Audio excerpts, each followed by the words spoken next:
Man up. Manversations. Man up. Manversations. Man up. Manversations. A place where we inform, build, and inspire. Manversations. Man up. Manversations. Man up. Manversations. Man up. A place where we inform. Manversations. A place where we inform, build, and inspire. You gotta eat what you kill. You gotta go out there. You gotta hunt for your meals. We all have that ability to connect with people, to be that motivational person in somebody's life. You gotta let people know there's certain lines you don't cross, and that there's gonna be consequences if you do. Man up.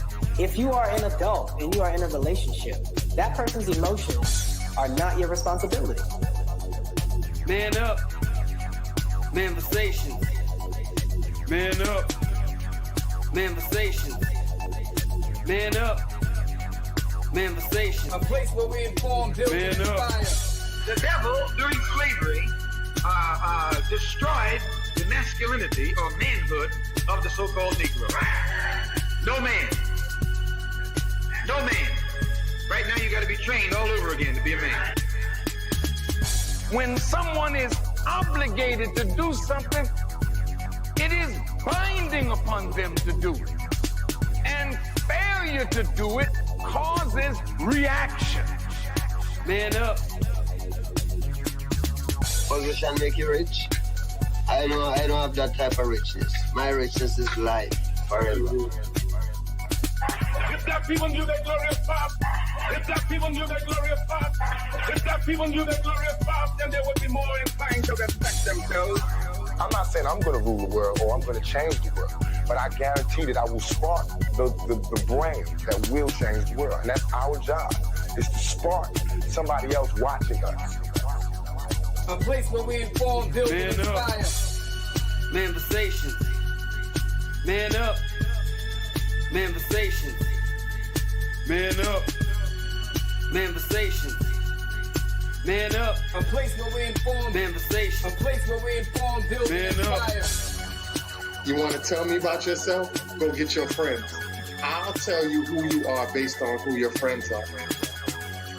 Don't just live and die. That's an ugly existence.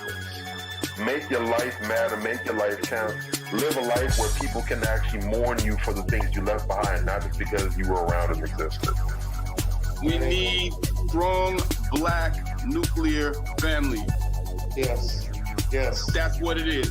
Mother, father, son, daughter, all in the same house with a focus on the family unit as a whole. We had Tulsa, Atlanta, New Jersey, Detroit. We had Rosewood. We had Black Wall Streets all over. The Republicans aren't for us, but the Democrats aren't for us either. And we should have no alliance to any political party. We only have alliance to what is in our own best interest. A place where we inform, build, and inspire. Manversations. Man up. Manversations. Man up. Manversations. Man up. A place where we inform. Manversations. A place where we inform, build, and inspire. At the end of the day, as men in the community, we must stand together and be counted, because people look to us for guidance, leadership, and protection. And if we are not about that business, we are not on our job. Here we have grown-ass man conversations in the spirit of that purpose. Anthony Malcolm, Bobby Drake, Major Gage. We are. This is MANVERSATIONS 2020. Manversations. Man up. Manversations. A place where we inform, build, and inspire. All right. Welcome to another wonderful week of MANVERSATIONS 2020. Yeah. Got Major Gage in the building. So what's cracking? Shout out to everybody out there watching us. Bobby will be joining us later. But we wanted to kick it off real quick. We know that we're actually on here a little earlier than we normally are. We had obligations later on in the day, so kind of bumped the show up a little bit. So anybody that's watching it in the later afternoon, around 8 o'clock, if you're watching this around that time, just know we had to bump it up last minute for some last minute obligations. So when y'all see this, you know what I'm saying, just know that. All right. With that being said, let's kick it off. Let's get into it. This week's topic is table talk. So we wanted to come and bring it to you guys, MANVERSATIONS 2020 edition, which is basically just bringing stuff to the table and chopping it up like they normally do. The original table talk brings up controversial stuff to the table.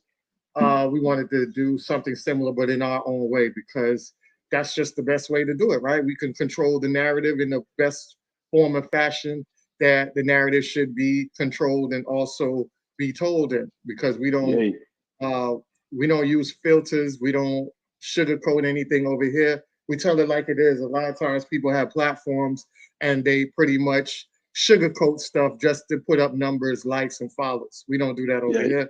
So definitely we're just gonna break it down. With that being said, let's get into it, right? So, as you guys know, everybody knows. Well, we'll go with the topic, right? So it's our Trendly Weekly topic. So we want to start off our Trendly Weekly topic with this news that a lot of people already know. So we want to, definitely talk about O.J. Simpson. He had passed away the other day, found dead in his home, and they said he passed away due to cancer. So I know a lot of people out here have their mixed feelings about O.J. Simpson.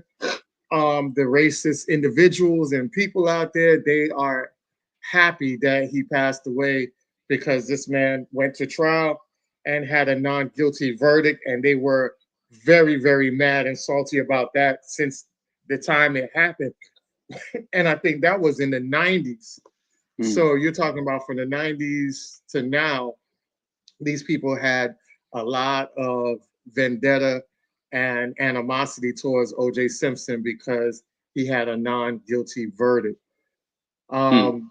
There's so many things that people are saying. I see it in the comments and things like that. And what you cannot deny is the fact that he ended up having a non-guilty verdict because of the evidence and the things that happened that the police department was deliberately doing to try to set this man up for this murder.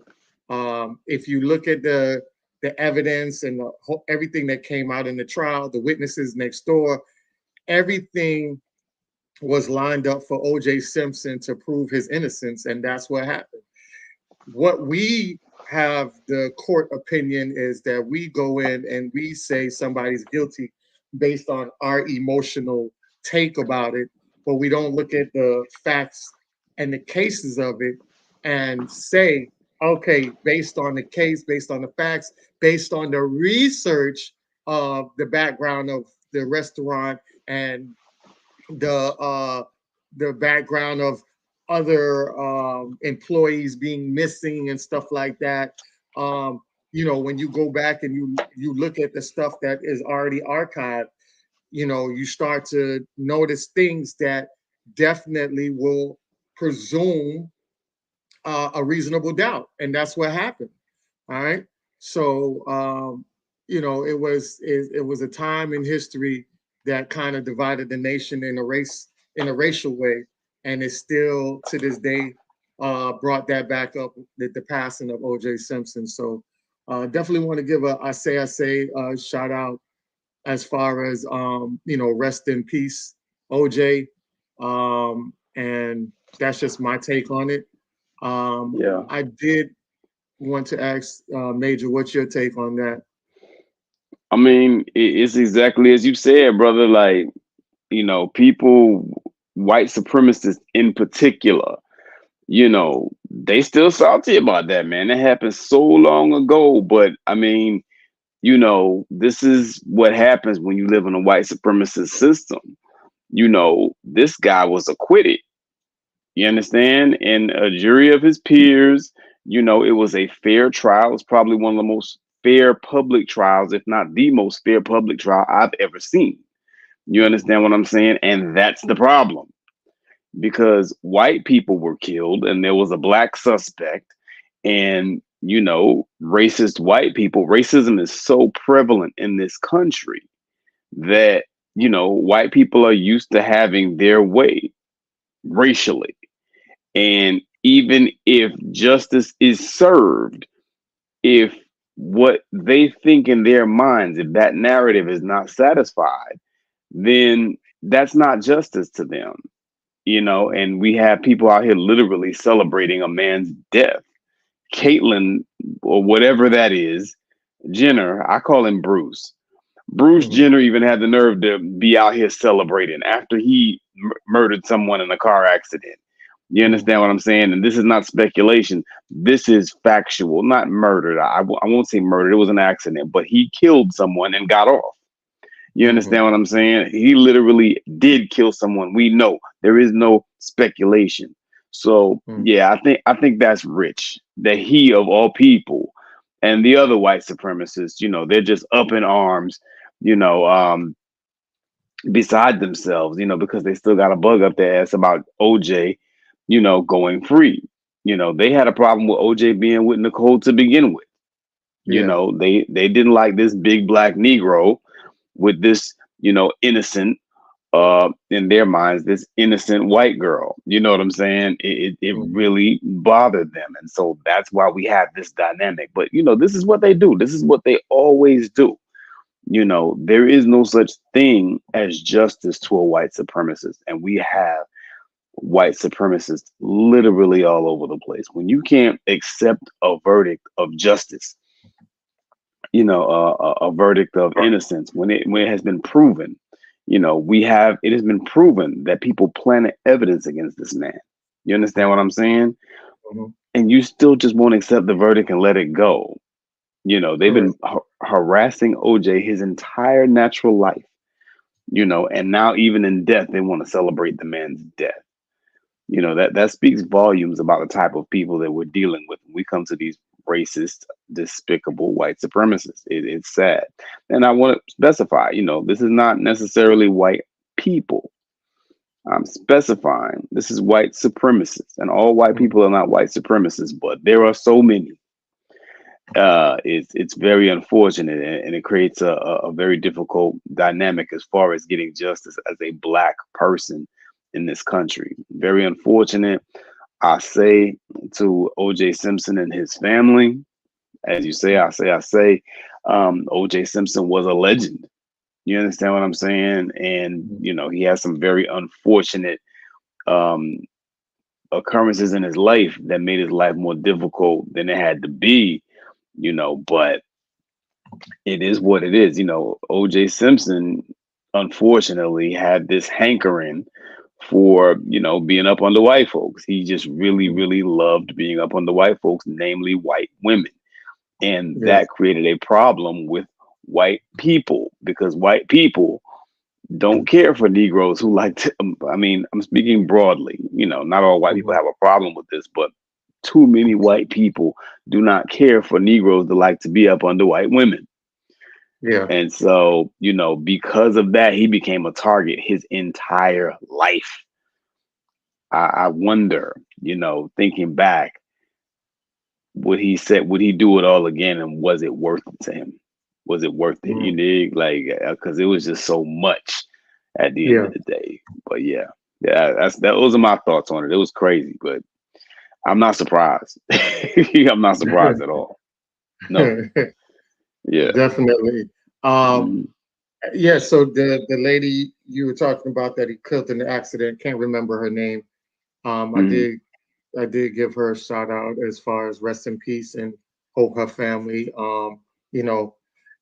has forgiveness for Bruce, but he has to, instead of being the pot that calls the kettle black, you need to fix your situation with that family. You know what I'm saying? Do they forgive you for what you have done to their daughter, their mother, or whatever the title of that lady is to their family. Did you resolve that? But you want to say good riddance to OJ, and I'm pretty sure they're gonna have the same sentiments when you die from the family that you killed. I mean, the lady that you killed, their family gonna have that same resentment when you die.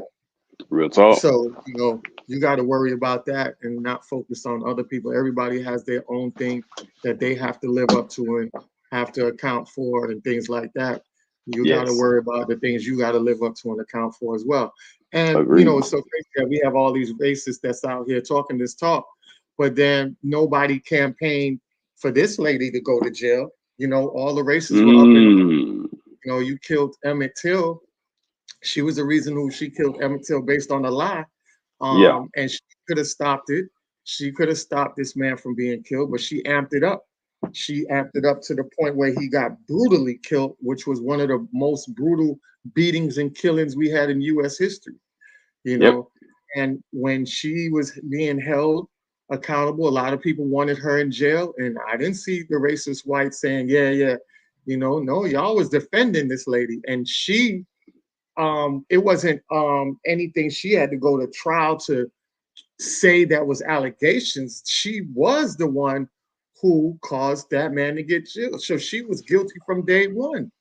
And yet you guys campaigned and fought for her to be out here living her best life for years until she passed away naturally, and she didn't serve a day in jail.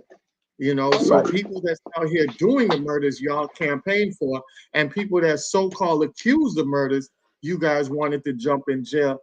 And the bottom line is it all based on skin color and race, because there's nothing else. Real talk. We're talking about justice.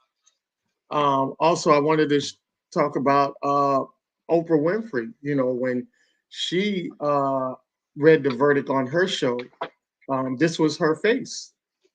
This was her face, her reaction to the OJ verdict.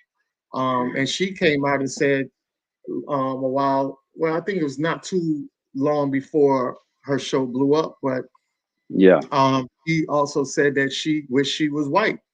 The disdain that she has for Black people, the naked eye, and turning her back on Black people and allowing a lot of stuff to happen under her watch as well. As we could talk about the countless amount of women, schoolgirls that have allegedly came out and said that they were raped by one of her so-called friends, which was the man of God.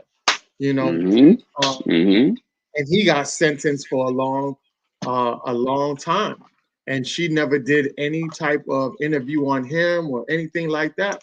But it's always this disdain for Black men that get accused, because when Michael Jackson was being accused, she was ready to throw him under the bus and help the whites, tarnish his legacy. And it took whites to stand up against it, like a couple of the Macaulay Culkin, I know, stood up against the bull crap and said Michael Jackson wasn't like that.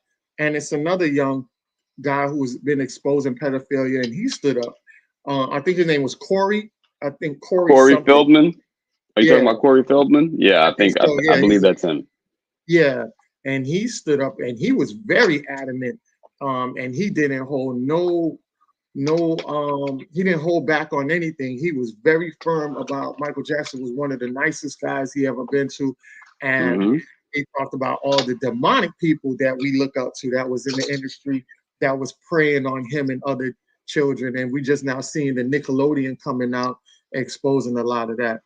So definitely wanted to highlight that and talk about that for a little minute. Definitely. I say OJ. I saw a picture that they put OJ in heaven with a bunch of white women saying he's living his best life in heaven. So OJ, that's what you're doing. Hey man, listen, it's unfortunate, but I mean, even when you look at OJ later in life, when he talked, like, this man, he was a little off, man. Like, he was like he still didn't get it. Yeah. He still did not get it like that. His actions, and his this hankering he had for white women and having to keep going back to that well. Yeah. That's what had him in this world of trouble. You know what I'm saying? Correct. He didn't get it. So yeah, it is what it is, gang. R.I.P. To the legend. And yeah, he probably is in heaven, with all those white women. I mean, Nobody in Jesus. Snowtown. So No, I'm just saying, like that's probably the first thing he said when he got to the pearly gates. Where the white women at?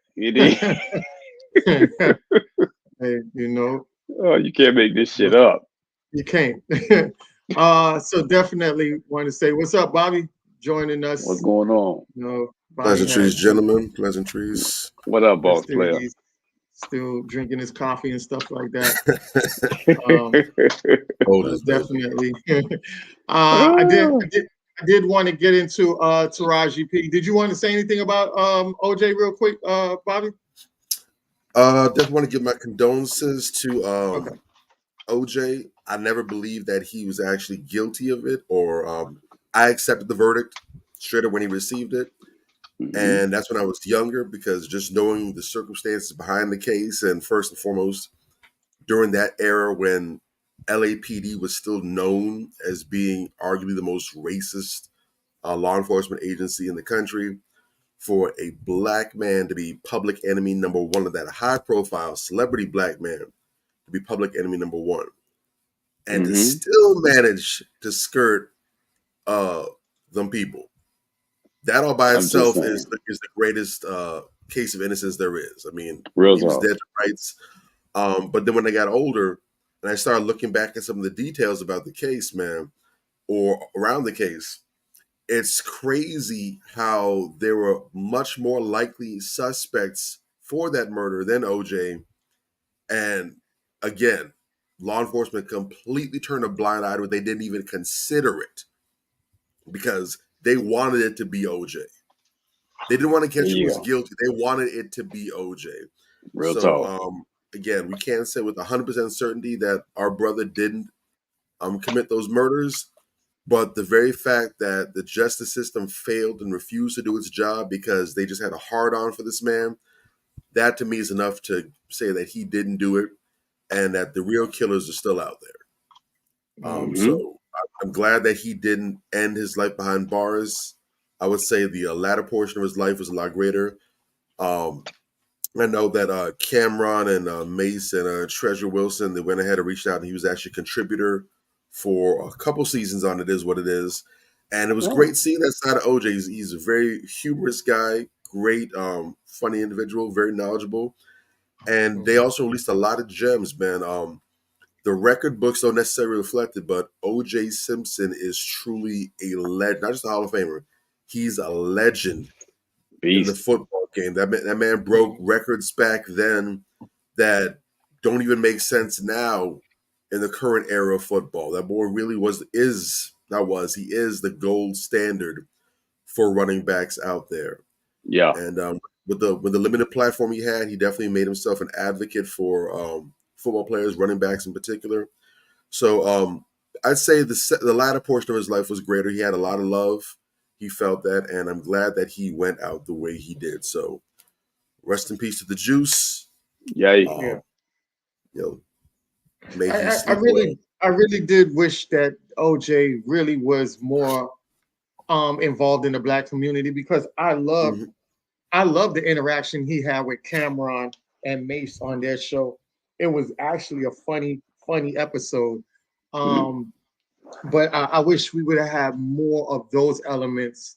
It's real sad when kind of people disdain themselves and distance themselves away from Black society, when we could, integrate with each other and really bring out some real good stuff. And being an elder, like OJ was, he had a lot of great game that he could have passed on to a lot of Black youth that could have benefited from that knowledge, And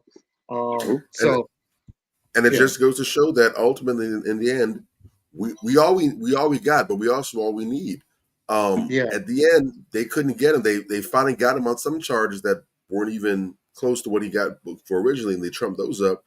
But in the end, he was a pariah, And in his last days, it was only his people that was messing with him. Mm-hmm. No, ESPN wasn't going to reach out to him to get no podcast or get no money like that. It was Cam and Mace, brothers who aren't even pro athletes. But because the love and respect they have from, they reached out, they put him on, and that was no charity work. OJ was getting paid for that. You know, there was real money coming to his pocket on the strength of that in his latter years. And I know he got money from, you know, I don't believe he was ever reckless with his paper like that. But you older, retired, and no one's really trying to fool with you. Your money doesn't always look the way it used to. So for someone to come and put some real paper in your pocket at that level, genuinely fool with you for you, you can only get that from your people. And it's a shame because, like you said, if he was more clicked up with us, there probably been a lot more opportunities like that coming his way. So, but you know, you got to be on the team when you want the team benefits. There's no way around it. Exactly. Great point. I do want to show this diagram real quick before I get into the next video. So as we see, the behavior, thoughts, feelings, yourself in the middle's core beliefs, others in the future. So it's a systematical clock that operates based like on that motion. And the reason why I'm showing you this diagram is because you'll hear from the great Dr. Umar on why I wrote that. Psychologically speaking, belief and perception may be more powerful than the truth, because someone will see the truth, but because of their belief, they will reject it, because cognitive dissonance is probably one of the most uncomfortable things you have to deal with when you're presented with a truth that contradicts what you believe in. Someone comes with some historical information that's very strong, that potentially could contradict what you've been taught to believe since you was a child. Most people will scramble to find a way to refute it or simply just repress it or suppress it or reject it, because having to adjust what you believe in the face of truth can be an earth-shattering reality for a lot of people. They cannot take it because most people can't deal with the psychological fallout that comes. All right. So I think that was very powerful, because we're dealing with a lot of people nowadays that really, you know, when we talk about bringing truth to the table, a lot of us, when we come up here, you know, on Manversations, we speak truth to power. And a lot of times people will come on here with their feelings. And we had past episodes where people came on here with their feelings and we shut that down with facts, you know, because they're so used to thinking things and being programmed by the TV and not doing the correct research to understanding what's really going on and to find out the facts for themselves. But you rather hold on to the lie or the propaganda or the agenda because the mass majority is regurgitating the same thing. So now you become a norm or a sheep to it. And that's why we have so much issues in the community, because we can't be fully united, because we have people that are brainwashed versus people that do the research and understand what's really going on. And it's not too many people that's doing the research to understand what's going on. So they're overshadowed by the people that's brainwashed. So I just wanted to bring that up because it also brings in to the OJ case, when you had all the evidence there that showed you that it was pretty much, you know, basically not OJ who done it, you know what I'm saying? And gave you the benefit of the doubt that somebody else might have been behind the whole killings. But because you've been brainwashed through the media and then through your own either self-hatred or what other people feel, you feel like this man did that. And that's your feelings over the case evidence and showing you everything. So I just wanted to bring that up. So I'll pass it to you guys so you can break that down. Absolutely spot on, bro. I mean, that's one of the major problems that we have out here right now. You know what I'm saying? People who don't, like you said, they don't believe when, or like Umar said, they don't believe when good information is being brought to them because of the nonsense they've been taught. You know what I'm saying? It's really just that simple. They refuse to believe. My grandmother had a saying about that, man. Like, there's no one as pathetic as he who refuses to see the truth. You know, there's no one, you know, who is that unfortunate, um who is that disconnected. You know what I'm saying? That you just simply refuse to see the truth. You know it's the truth. I mean, people present you with verifiable information, empirical data, and because this is just what you've been taught all your life, you just block it out. You don't even listen to them. Oh, they're conspiracy theorists. Oh, that's a hotel. You understand what I'm saying? Ain't that what they like to say? You know, we got to get off of this thing where we just love to wallow in ignorance. It's not a good look for us, bro. Like, and so many of us have been afflicted by this thing. You know, we just love to wallow in ignorance. You know, the average person that you see online that posts slackness and engages in these ridiculous conversations about nothing. If you ask that person simple questions about what's going on in their community, they can't tell you. They can't tell you who their congressman is. They can't tell you sometimes who their governor is or what the capital of their state is. I am being literal when I say this. You understand? I've actually talked to people. I'll never forget one time when I used to work at Bell South some years ago. This girl, a black girl, about 28 years old, with 3 children. We, used to work at Bell South, and we're, talking about what, we were doing customer service at the time, right? She's on the phone with a customer, and the customer's like, hey, blah, blah, blah, asking about rates to call here and there. This girl got up and said to me, because she didn't know, she knows that, I have a parent that's from Africa. So she's like, South Africa, that's in the UK, right? I'm like, whoa. I cannot illustrate to you how taken aback I was by that statement. You It's too understand? early, Or by bro. that question. It's too early. It's too I early. Mm-mm. No. Bruh. No. South, what? And I'm like, I looked at her like she had 3 heads. Gang. So this is what you gotta understand. Not only it's a two-headed monster. Yeah, they're the people who refuse to accept the truth and the people who just don't have much intelligence or information. You should not be a 28-year-old woman with 3 children asking a grown-up if South Africa is in the UK. You dig?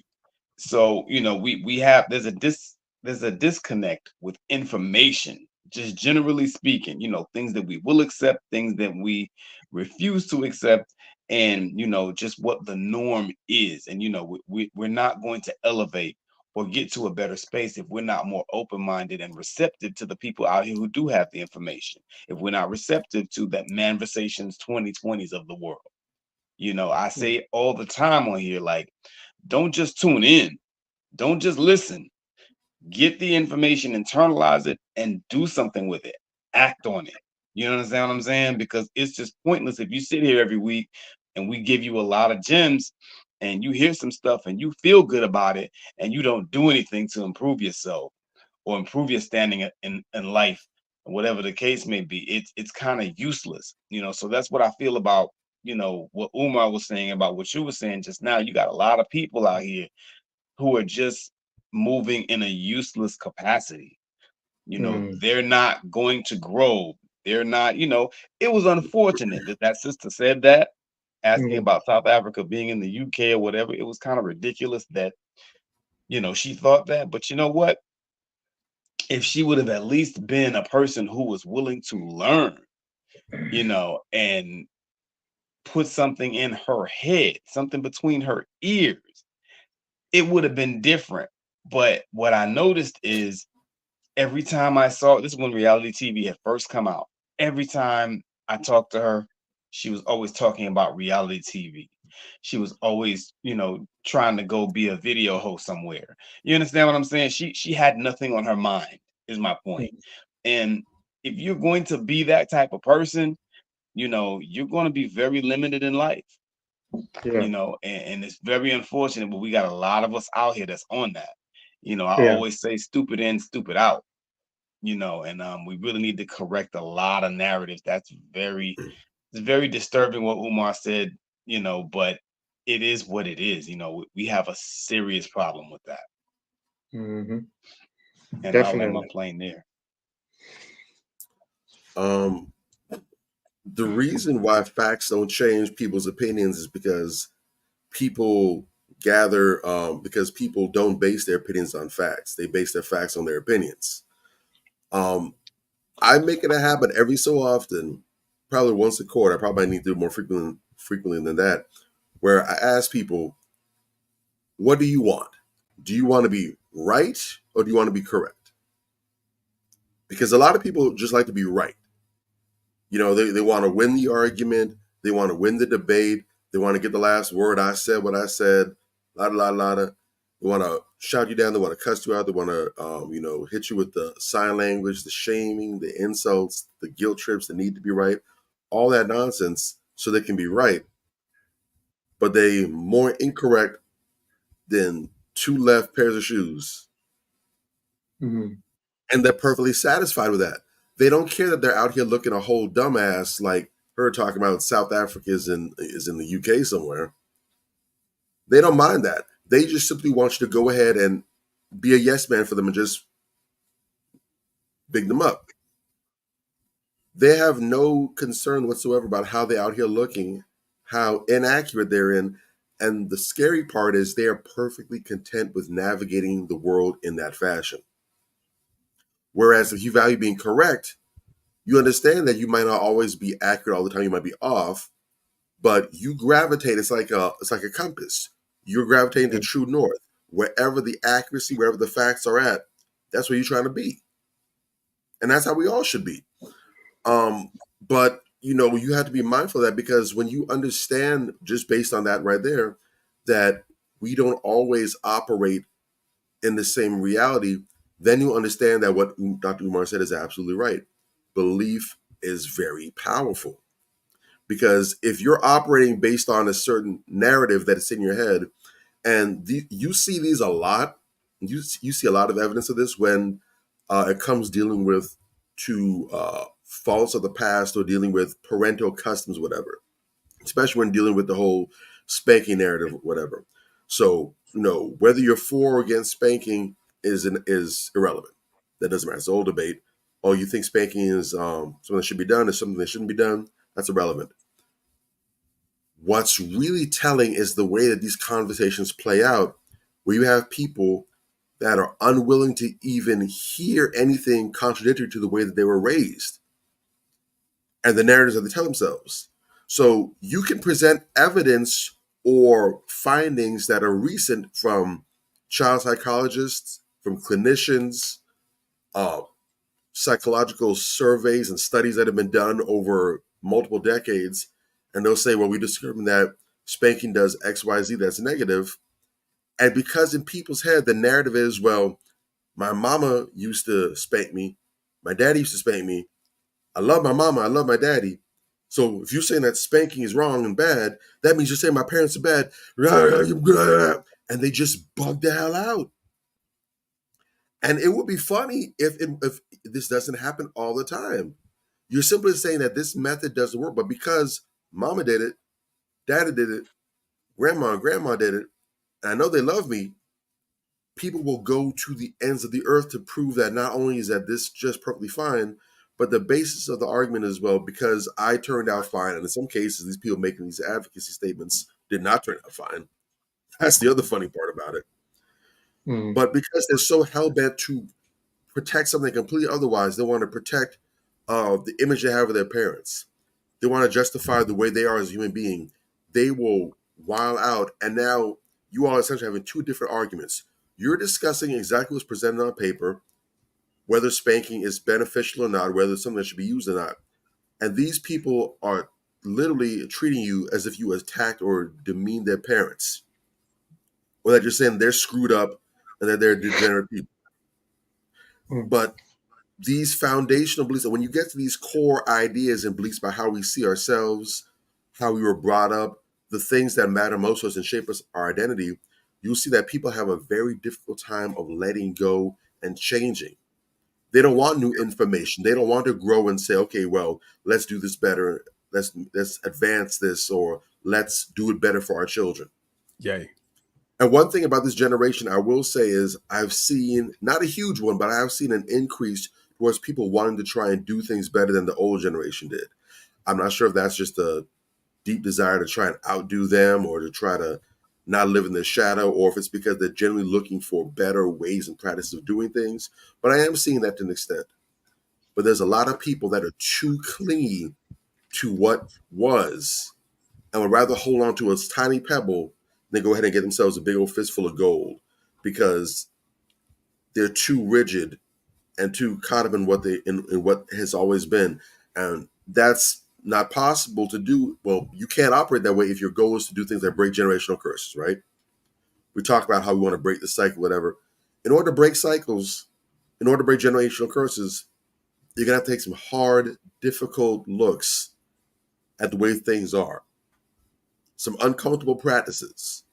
And you're going to have to learn how to separate certain things and be very clinical and very professional about things. It's possible that your parents loved you very much, yes, that you had great parents. It's also possible that the way that they raised you were horrible.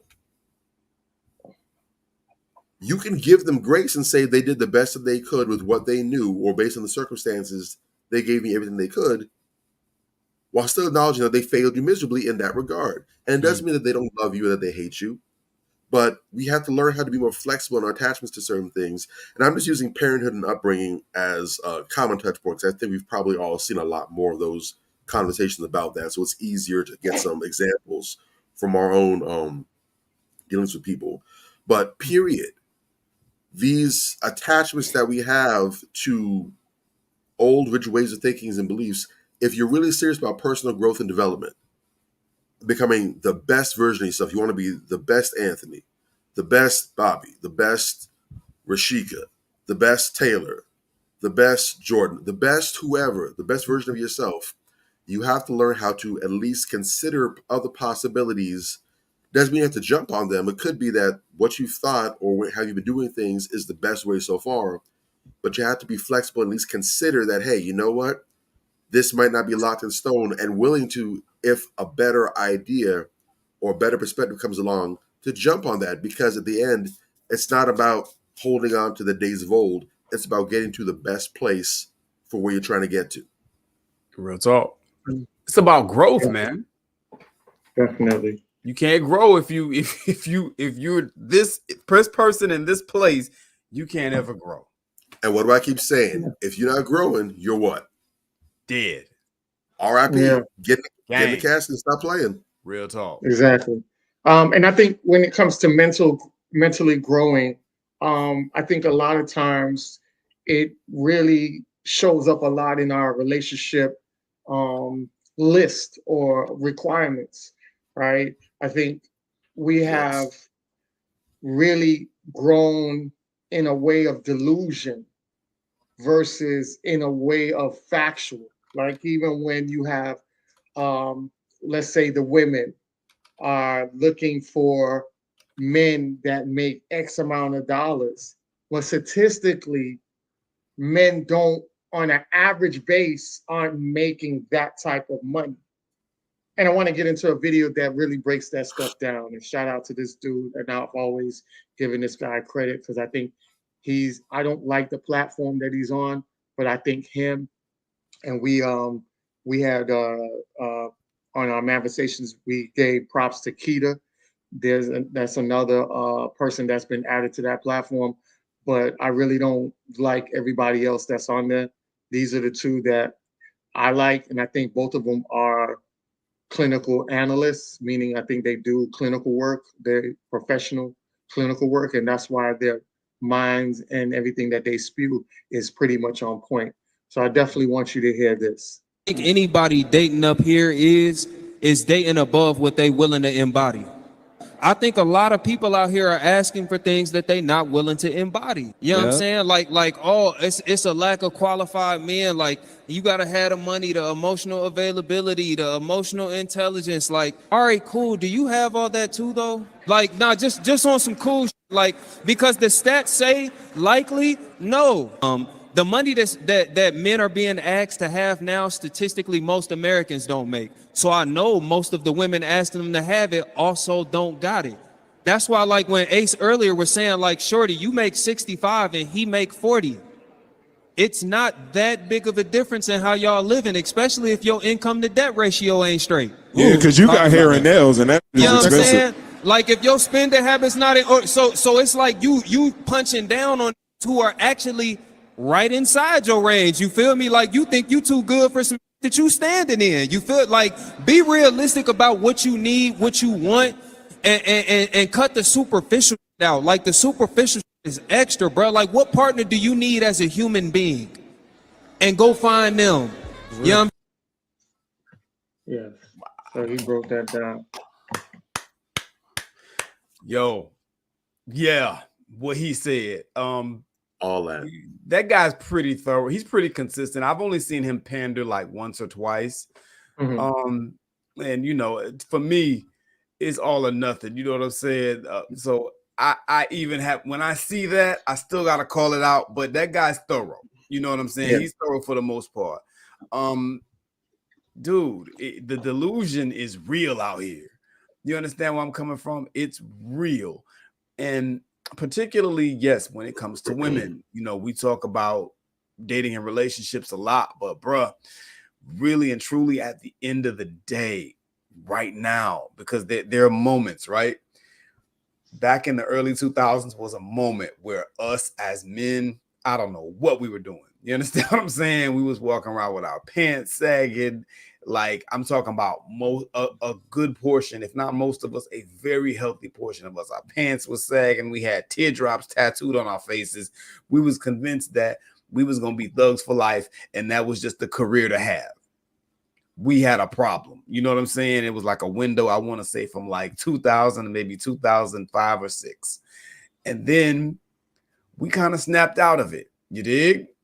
Yeah. Right now, it's the women. You know, and you know, people say I remember this one kid that used to be on my page, and you know, he used to get so, you know, I ended up having to block him because his estrogen count was just too high. But like he he used to get so, you know what I'm talking about with the dreads.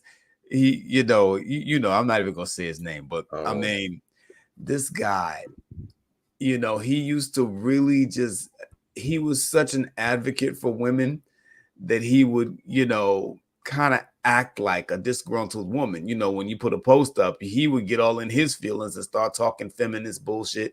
And the women would have to check him, be like, what are you talking about? You know, he calls himself standing up for women, but the women are against what he's saying. He was that left with the shit he was saying. You know what I'm saying? A lot of women out here are just on that right now. This is the result of years and years and years of being fed this bullshit that you're a princess and you're a queen and you're this and you're that and the world owes you something because you got a pair of titties and all this type of shit. No one owes you anything, and they're starting to find that out the hard way because guys right now, men right now, are checking their bullshit at the door. There are no more free passes. There are no more, what does Tupac say in the song? Excuse me, but this is where we park, bitch. No more game for free. You understand what I'm saying? And that's just what it is right now. The girl the other day, the video I posted up, she went, you know, to dinner. She catfished this dude. He cash apped her ass and requested her half of the meal. That was some savage shit. But when you think about, you know, the deception that went into her catfishing this dude, you know, you look one way in your pictures, and then when I see you, it's something totally different. You know, you got Fantasia in the pictures. When I see you, it's Eric Sermon with a weave. Bro, we got a problem. You dig? Gotta chill. Yeah, you have to chill. It is what it is. I just received a bunch of emails from the people. They said you gotta chill. You need to fuck cool out. The chick look like Moneybag Yo, gang. I mean, what are we doing? You know, so it's bad for you to have these delusions of grandeur in general, but for someone who looks like you, for the average one of them, for someone who looks like you, for someone with your socioeconomic status, for someone with your personality, for someone with the plethora of flaws that a lot of these women have, to be talking this grandiose bullshit? No, it's never going to work. You're going to be single for the rest of your life, in this lifetime and the next, because you just don't get it. And this is why they hated Kevin Samuels. You do not qualify for all the shit you're demanding. Bottom line, you got a laundry list of shit that you require for someone to be quote unquote worth your time. Well, who the fuck are you? Is the question that becomes obvious when you present yourself like that. If that is your bargaining posture, okay, well, damn, I gotta have all this to be worth her time. Well, damn, she must be a badass bitch. Excuse my French, but I mean, I'm just saying this is how people think. And then when they see you and you look like the stuff behind the fridge, it's not, bruh, it's not clicking. And they don't get it. It don't sink in, bruh. You can't make all these grandiose demands when you have nothing to bring to the table. You're not offering anything. They really think, a lot of them, they show up, they're a female. I deserve this. I deserve this wonderful man. He has to be 6'5". He has to, make one of them on one of the videos I posted, minimum 200,000. Minimum. He has to be 6'5". Minimum is 200,000. That's a start. She'll accept that. And you should have seen her. You should have seen her. No great shake. She wasn't ugly, but she wasn't, you know what I'm saying? And I'm sure she didn't look like a $200,000 requirement, is what you're saying. No, she didn't look like a $50,000 requirement. You dig? And the delusions are real. And see, this is what happens. Okay, your standards are too high, right?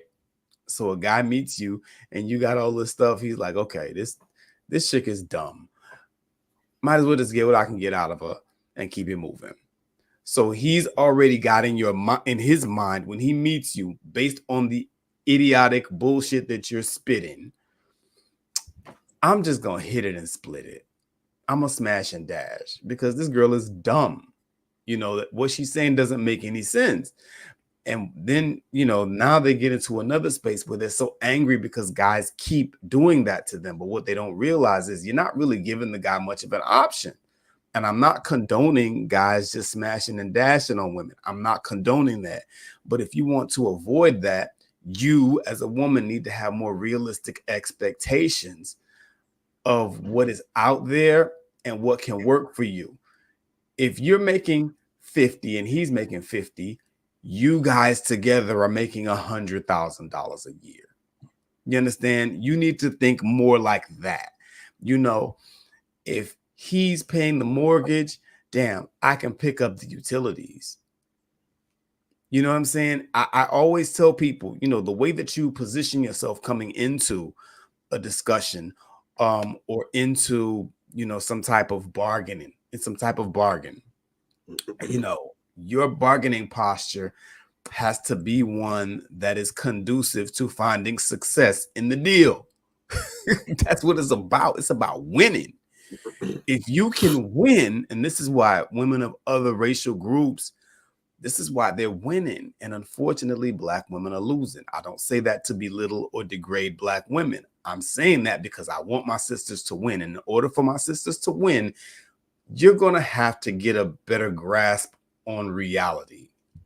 That's all I'm saying. If that makes sense. Tell me if I'm not making sense. Somebody, I don't know. But that's what it looked like to me. Definitely. You're absolutely hitting the mark. To follow up on what you said, basically, here's the thing. Then this really is a follow over from the last subject we were talking about. When you have people that have made it abundantly clear that they're not all operating they're not playing poker with a full deck of cards. They're not all the way up here. Or to put it a bit more politely, they're not living in reality. what you are doing is those people are setting and dictating the terms by which other people can deal with and interact with you on. And when a woman, really this isn't limited to women, because you can be a man, it's the same way. It happens all the time. But right now, at this on this subject, right now, this moment, we're talking about the ladies. When it comes to the women, when you open your mouth and you're talking clear-cut nonsense, you are letting men know, whether you like that to be the case or not, that, hey, there's realistically speaking only one way I could deal with this chick, because she's not all the way there. I can either just ignore her and leave her alone, and that's where you get that's when you get women talk about, there's no good men out here. I can't find any men. The men are all taken. No, the good men that you were aware of are usually in a relationship, but the good men who you encounter are avoiding you like the plague. There you go. It's like you're swimming in the water. You're a shark or you're a boat in the water, and the good men are these submarines, and they're going silent. You ever seen one of those old naval movies or whatever, where you have like the enemy submarine or the good guy submarine? When there's a threat and they're not equipped to handle it, or they don't want to be picked up, they go silent. So they put on this sonar to confuse everyone. They literally get quiet, because if you mix and mess one little sound, you miss and drop a screw on the ground, the sound travels and they can hear you.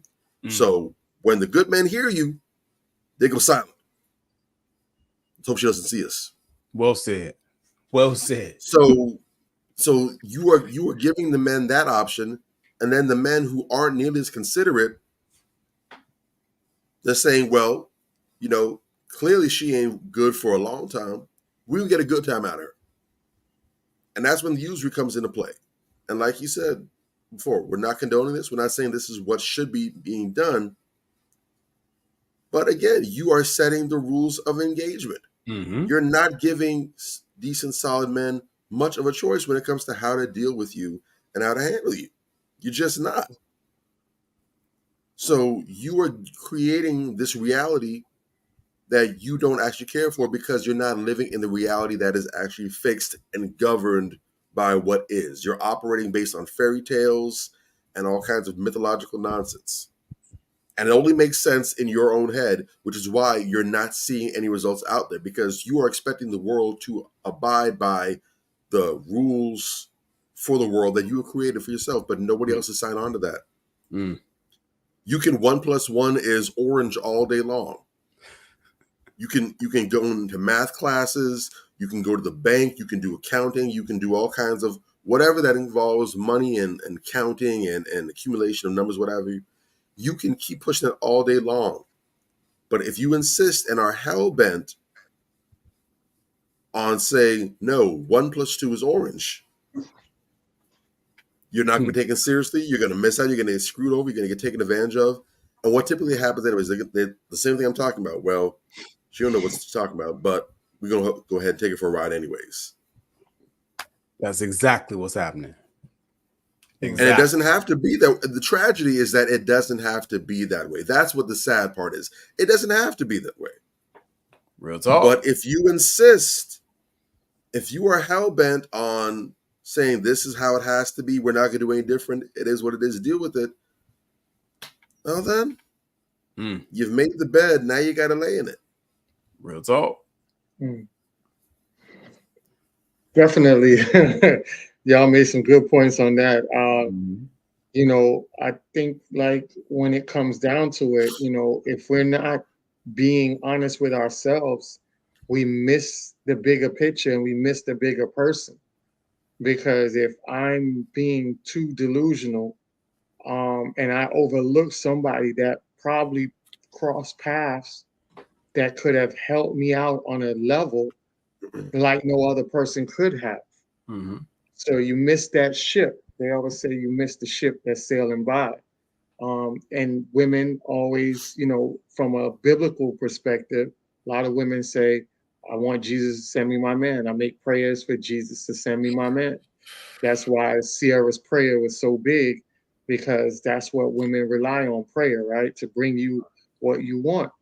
But the reality of it is, it doesn't come in the form of package. It's not seen through the way you're looking at things.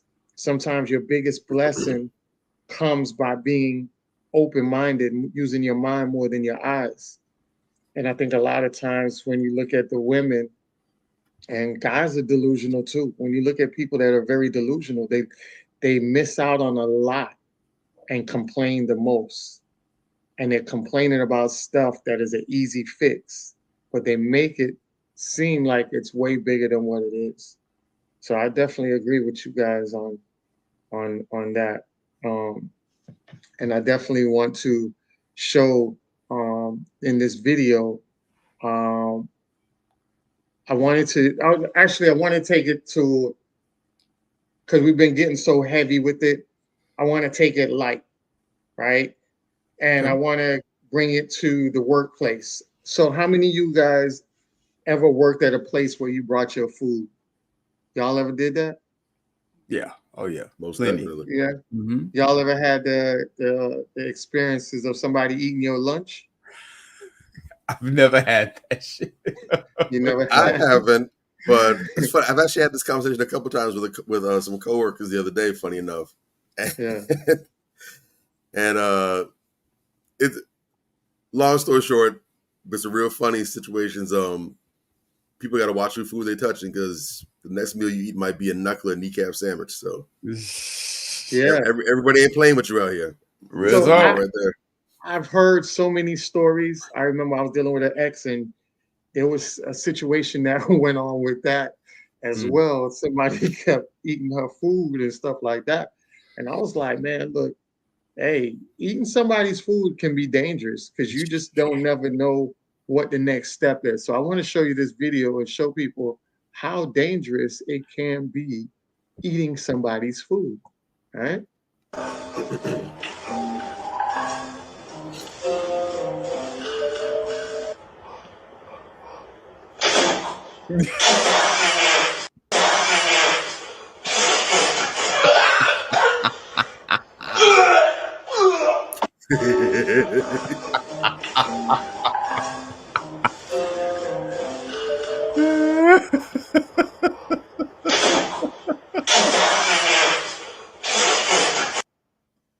All right. So, somebody, it says someone was stealing my lunch at work. So I, Cinnamon Toast Crunch, the taste you can see. Oh my God. Yeah. Whoa. Yeah. I just want to make sure I saw what I saw. Was that a condom in that sandwich? Yes. Yes. So, well, the good thing is, if nothing else, he can always be sure that whoever prepared the meal did so using safety and caution in the mix. So make sure to protect his dinner guest. That's very thoughtful of him. I think a lot of people don't understand that, when you're a lot of these people eat the food as if it's their food. Like they go ham on it. Like they were just gracious to eat the food. Like they actually went out there and bought it. And, as a prank, putting a condom in there. Oh man. And dude, Lord knows if you filled it with water or whatever the case may be. I'm doing that shit. But I'm know, feeling that. Yeah, I know the next time he'd never grab somebody else's lunch, I could tell you that much. Jesus I bet he won't. What is wrong with people though? Like, because my wife said this actually happened with somebody, one of her clients at the salon she works at. You know what I'm saying? Like they did something. She suspects, we don't know for sure, but she suspects that, she walked away from her station and they might have drank some of her shake. It's like, who does that? You know what I mean? Like you can't even. And I told her, I'm like, you obviously, we just got to be more careful with how we put our stuff out there, man. You can't leave your stuff to the point where it's accessible to other people when you around. Like, let's say you do bring your lunch to work or whatever, you gotta like put a padlock on your joint, man. Like, you know what I'm saying? Or leave it in your car. you know, Yeah. and bring it in when it's time to put it in the microwave or whatever. You gotta move like that. Yeah. Damn, that was savage though. If I ever have that problem, I'm I've doing heard, exactly that.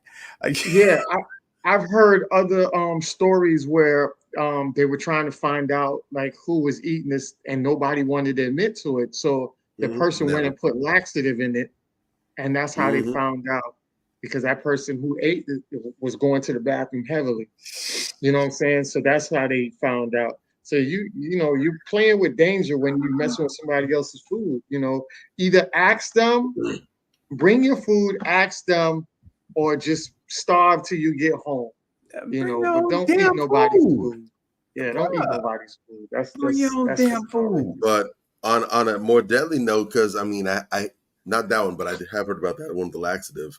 Which, for the record, just disclaimer: if you really feel that pressed to go ahead and do that, anybody, by all means, but understand that it is considered a felony, so you can actually get charges. It's be funny as hell, but you can't actually get charged with that. What? You shouldn't Yeah. be able to, but unless Wow. the only way you can get away with that maybe is if you know who's taking it, and maybe they got an allergy or something, and you put something in there that's going to offset the allergies or something, then you can say, well, I like to eat this, and you can kind of muddy the waters. But because it's considered an act of poisoning, which is stupid because you ain't got no business touching my food. Wow. But speaking of that, there is actually a case in California where someone did mess around and get poisoned, but not for that reason. It was at a hospital, and what happened was someone went ahead and microwaved some food. They ended up having to clear the whole hospital out for a hazmat scare. What happened was, I guess in that break room, there's a history of people trying to take each other's food and stealing food that didn't belong to them. One woman's husband, he was a biochemist, and I guess he was trying to offer. So he actually placed poison, some toxin, whatever, that he'd been cooking up in her food to go ahead and cook her. But because these nosy ass people don't know how to leave stuff alone that don't belong to them, when he went ahead and tried to do that, went ahead and ingested some poison. And well, they didn't ingest it, but by microwaving the food, I guess it wasn't supposed to be heated up like that. By microwaving the food, they went ahead and turned it into aerosol, so it ended up vaporizing and getting in the air. So it made everyone that came in the area sick, and as a result, no one died, but everyone had to get rushed to the hospital who was affected by it, and they had to clear out the whole wing to go ahead and decontaminate it. But that person, by being greedy and selfish, actually saved that woman's life, because if she ingested that was going to be it. And because this was as I understood it, it was some kind of novel thing. So this wasn't anything that was out there before, not like no ricin or nothing else. He cooked this up. So there would have been no way to necessarily detect this and know what it was that afflicted this. So by doing that, they had to dig deep, and they found out, wait, this is what made people sick. What is this? We don't know what this is. They're able to do the due diligence and find out where it came from and what happened. And but as I heard it, because I knew a nurse who was actually stationed there, she was off. She was on vacation when that went down. She said ever since then, that hospital's still up and running, but don't nobody touch a damn thing in that break room now. They don't belong to each other. So it's a shame that the lesson had to get learned in that fashion. But the lesson got learned. But this is, once again, if it don't belong to you, old school teaching from kindergarten. If it's not yours, don't touch it. Exactly. Simple respect. Exactly. Damn. Basics. I do want to show people that the importance of Black men and Black women. We need each other, because as little as it may seem, we just think that a man is a man and a woman is a woman, and we don't understand how we entwine so perfectly together once we understand masculinity and divine femininity, and how much that, even just to incorporate the two, how much powerful we make each other. And I'm going to show you a clip. The stylist is a man, a heterosexual man. The women are the clients. I'm going to show you the transformation that this man has done for these women and how powerful it is, because these women saw themselves in one way and are so norm to basically putting themselves out there in a way where they feel like they're attractive enough for a man. A man is looking at you as a client to put you in the best form to make you more attractive in the dating pool. And I'm gonna show you this video, and then you guys can tell me what you think of it.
The man is a magician. I don't know about that one. But it's a nice style. That color is so, but that's a nice style.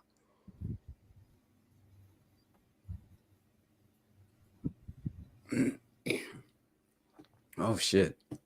Okay. Okay. Okay. Hey now. Okay. Okay. All right. So That boy is definitely, a sorcerer. yeah, he definitely. I like this. I like her. Boy Hers was got pretty dope. chops. Yeah, he really turned That, her he on. went in on that one. Yeah. He did. That's All right. beautiful. That's a great no, that's a great point, gang. Let me tell you, and this, like you said, I think the broadest point that any of us are making that are entering these dating and relationship conversations in good faith is that we need to listen to each other. You understand what I'm saying? That right there, it's like you said, a heterosexual man, you come in, you see yourself in this way. You've always done this. If you always do what you always did, you're gonna always get what you always got. Ladies, sometimes you gotta try something different. You know what I'm saying? Sometimes what you always did ain't it. You feel me? And there was some pretty good examples in those videos that, you know, what these sisters have always done just wasn't it. They was sitting there and it was looking crazy, looking like Blanca from Street Fighter. You know what I'm saying? Like that ain't the look that you going for. And dude just worked the sorcery, got him right. That's what I like to see.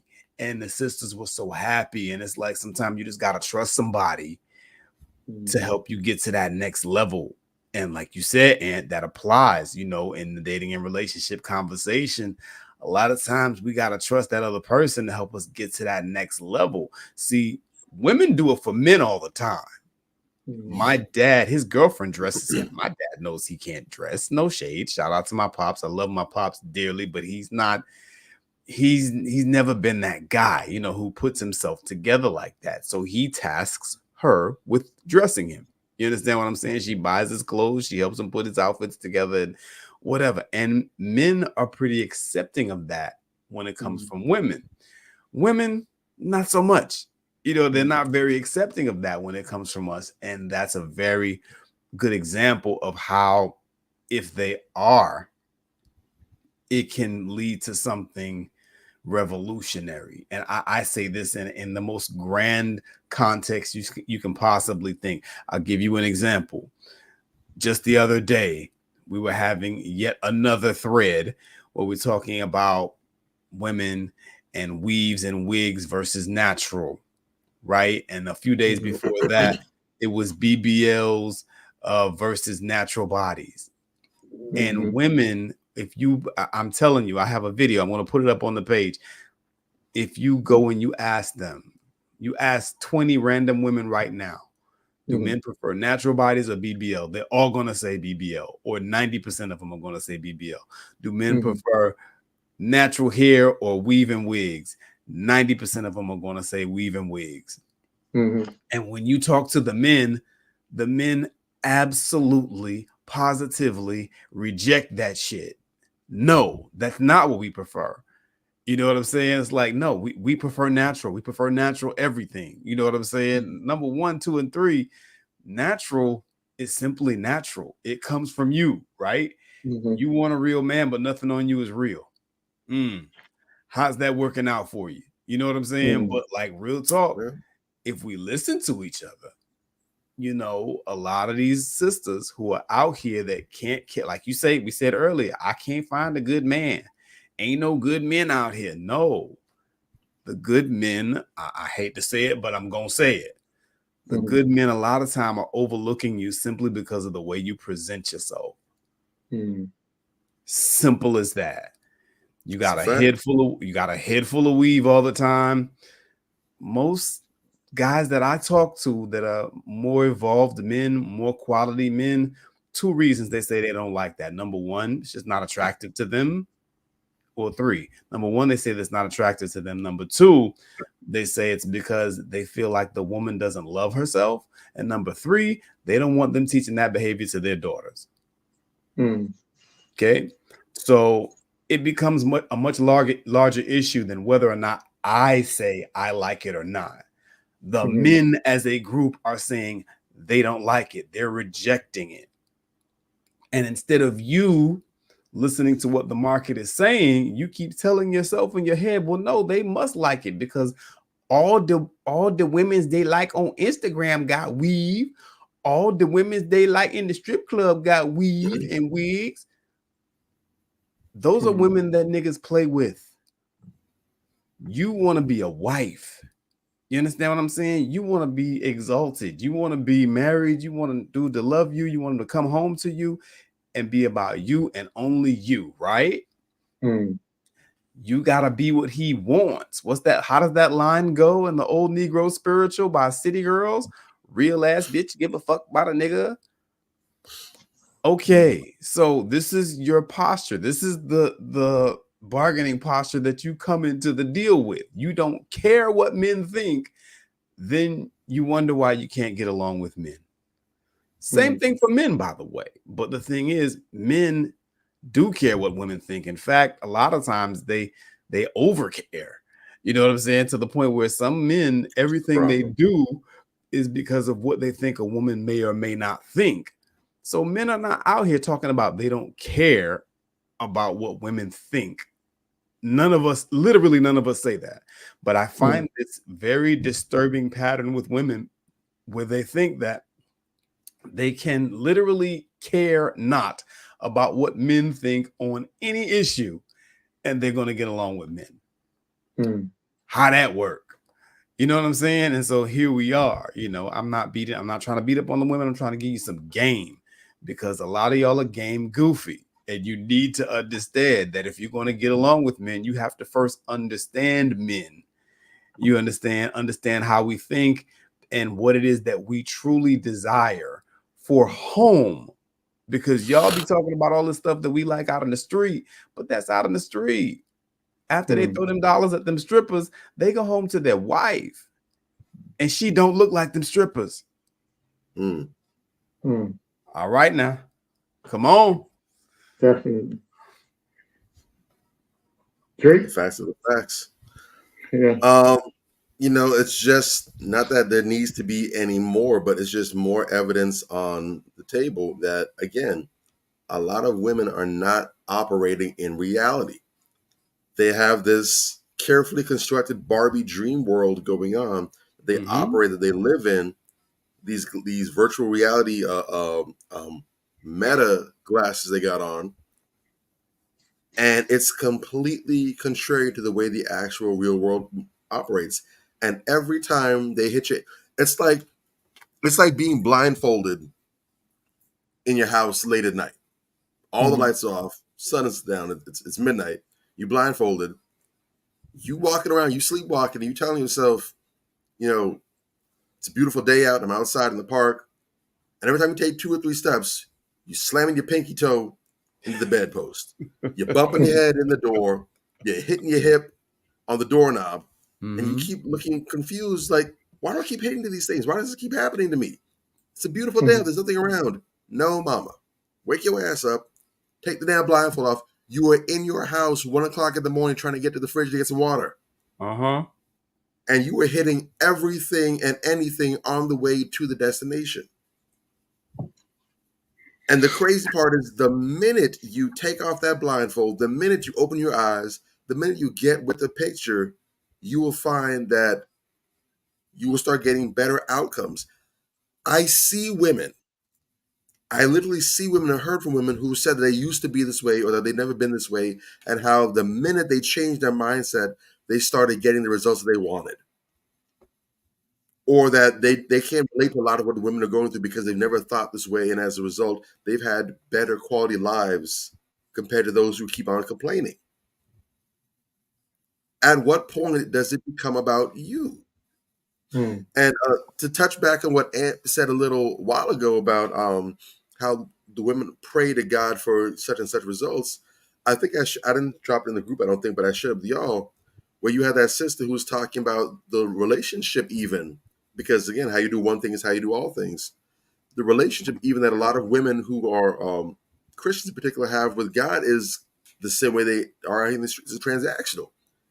If you listen to their prayers, what they're talking about, it's about God, what you can do for me. God, I get God, I need this, I want this. Nothing about the relationship with God. Nothing about God, how can I be of service? Or God, how can you use me to do such and such? It's the same transactional mindset. They want men to be genies for them that just give them things.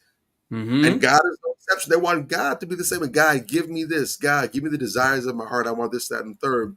But nothing about God. How can I better serve you? How can I better please you? How can I serve you? They want to be served. They don't want to serve. And for anyone that knows scripture, that Jesus himself saying, I think in Mark or Matthew, the Son of Man did not come to serve, to be served, but to serve. Hold on now. Amen. You putting the cart before the horse. You want everything in the world to serve you. And how many times do we hear women saying that? I'm divorcing myself of anything that does not serve me. Bruh. Who are you serving? Wow. What are you serving? Bruh, everything has to go and fit in your parameters, in your boxes. Whose box and parameters are you trying to fit? Hey, man, I hate to tell you, man, but you cooking like Tokyo Tony right now, gang. I'm just saying, like, that video on our page that has the most, listen, that video on our page that has the most views, I think it's up to like 40,000 views now, with Tokyo Tony talking about Sierra.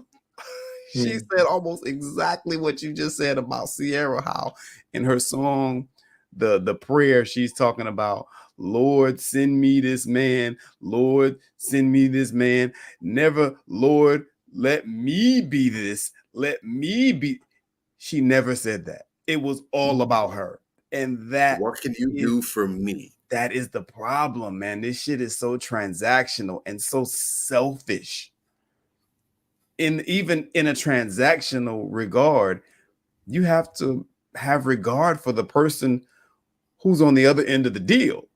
Even in the transactional capacity, these are bad deals. And men, to our credit, they're overestimating their value. Matter of fact, they're saying that, well, I want this, that, and the third. Right. All these, you can put a dollar amount on. All these things have a clear-cut, substantial value. Yeah. Okay, well, you're gonna get you all this. All right, cool. So that's a lot, but I can do that. What am I getting back? Me. My time. Me. You're so great. Stop playing. What am I getting? Me. I'm enough. Me. I'm beautiful. Heffa, there's at least 6 figures in value, and not the low end, that you are expecting me to give up to you. Right. Tangible benefits. And you tell me I'm supposed to just settle for you. Here I am. It's crazy.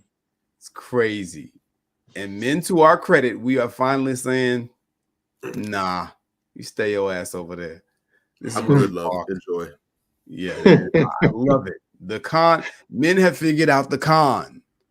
I love this. I love it. Better late Definitely. than never. I mean, never late is better, but better late than never. There you go. There you go. Definitely. You know, women seem to take a different approach. I don't know, like you guys say, they are worried about themselves so much. There's a thread that went on that I don't know if you guys ever saw, but it was a thread that said dating a woman that has been single for a while is rough as hell. She's ready to break up with you over anything. And I told people that before. Sometimes when women go out here and they use being single as an iconic badge of honor, saying I've been single for so long, the negative part of that is that you have conditioned yourself to be isolated, to only want to be around yourself, not in interaction with anybody else. And the longer you do to condition that, anytime you go to be around somebody else, especially a mate, they irritate you. And I saw this thread and I was like, wow, you know, it's just an eye opener. So a lot of these women started making confessions. One girl said, I ghosted a guy because he asked me if I could cook. I love to cook, but don't ask me if I could. You look like you work to me now. You look like work to me now, right? Wow. At this point, my tolerance is below sea level. While I was cooking, he said, but my mama make it like that, like this, not cut the stove off immediately and told him to leave it and find his mama to cook. He asked me what side of the bed I like to sleep on, bro, all of it. Me running to the comment section because I know this is about to be lit. I feel like everything they do irritates my soul now. Man said, can't wait to bring you breakfast in bed. I'm like, we don't eat upstairs. Wow. I don't like you walking around my house like you live there. I swear I move between wanting a husband but not wanting my peace or space interrupted. Help me, Lord. He finished watching my cooking show. I was streaming and now I can't find the episode where I left off. Enough is enough, sir.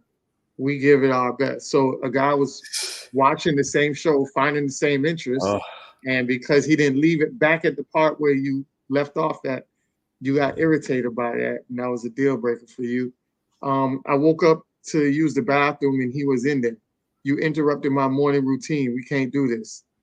I broke up with a guy because the way he sat on my sofa, sitting on the edge, messing up my cushions. The comments got me crying, and us married ladies have discovered that they married a man child. I be divorcing daily. We don't make two sandwiches around here. He closed my window while I was asleep. You trying to suffocate me? Get out. He kept saying my house was comfy and cozy. Nah, get out. Once you get comfortable and being alone, good luck to anyone who tries to come and disturb your peace. It's just too much. Wow. Wow. Wow. Yes. And if you breathe like that again, it's over. Did you just squeeze my toothpaste from the middle? He told me my place was comfortable. I'm done. I had one trying to tell my Alexa what song to play next. This ain't even about you. You gotta go. Why is the TV so loud? Did you walk upstairs with your shoes on? I can't do this. It's over. Once you love peace, you don't trade it with nonsense. Yes, all that walking back and forth, get out. You turned my TV off in the middle of the night. When I woke up, he had to go. Who gave you permission, sir? Be patient with us. Clearly, we've been damaged. He laid down, put his foot on my sofa, and I set him back up. said he was tired. I replied, go home.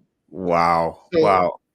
I'm seeing like there's no grace at these women. These women have no grace for men. And it's so crazy because a lot of women have things that they hate about men. Like there's things that annoy them about men. But you notice men don't never publicly state or even tell their girl that there's things that they don't like about it. We have been so accustomed to adjust because we know we don't look for perfectness in our mate. Right. So we're not looking for perfect women. We're like, okay, if you have something that's like that, it's minute. I can work around that. Do what you do. But women, soon as it's a deal breaker. Oh, I feel like you're not doing this. I feel like you're not doing that. I feel like you should do this. And then you wonder why the man don't want to come home. Because it's like, damn, I can't even, I'm walking on eggshells inside of a house. Because the minute I do something that you verify as being sassy or not being a man, like the woman said, man child, or anything like that, then I gotta go. But I can give you grace, and there's so much things that you do, and I will sit back and impart masculinity will bring you into the comfort of my arms and just tell you, relax. Think the things through. It's not that serious. That's what men do. But we don't get that same grace from majority of the women. I'm not saying all women are like that, but majority of the women, we just had a thread with majority of women and how they felt. So I just wanted to show you guys that and how you guys felt on that. My head is still exploding, bro. Like, god damn. Like, I will say this in fairness to the women. I think because of the way that it was phrased, I don't think all of them were serious. I think some of them were just joking, but some of them were very serious, and you could feel the vitriol coming through the damn screen. And men need to realize this, man. This is why my book is going to kill the game, and this is why the vetting is so important.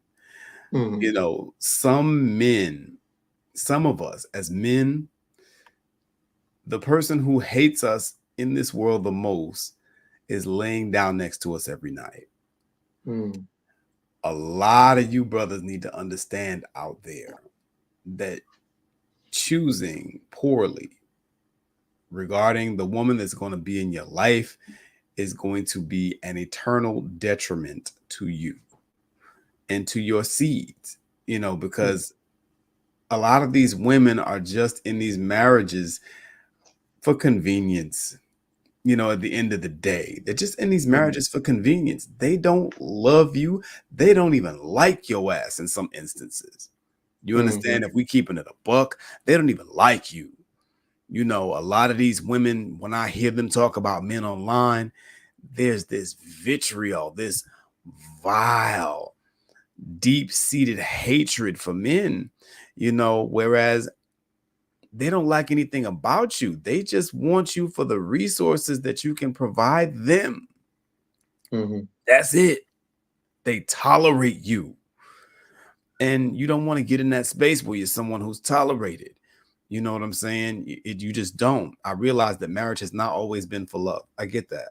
But, you want to at least have a situation where the person that you're dealing with is someone who rocks with you, someone who will look out for you, someone who has your best interest at heart, someone that you can trust.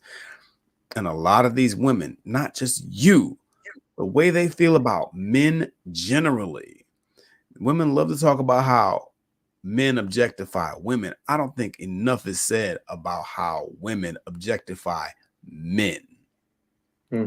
Okay? There are some women, a lot of them, who think that, as a man, if they're pretty, especially if they're attractive or if they think they're attractive, your job in this world is to show up and do shit for them. That's your purpose, period. Pay their bills, take them to nice places, make them smile, whatever that entails. That is the beginning and the end of what your purpose is on earth. And there is no greater misandry. You know, men are people. Men have needs. Men have desires. Men have their own interests. You know, men need to be valued as well. And this is what we forget when we get into this whole princess argument. You understand what I'm saying? There's a sister that we know that put up this post where this girl was talking all this dumb princess bullshit.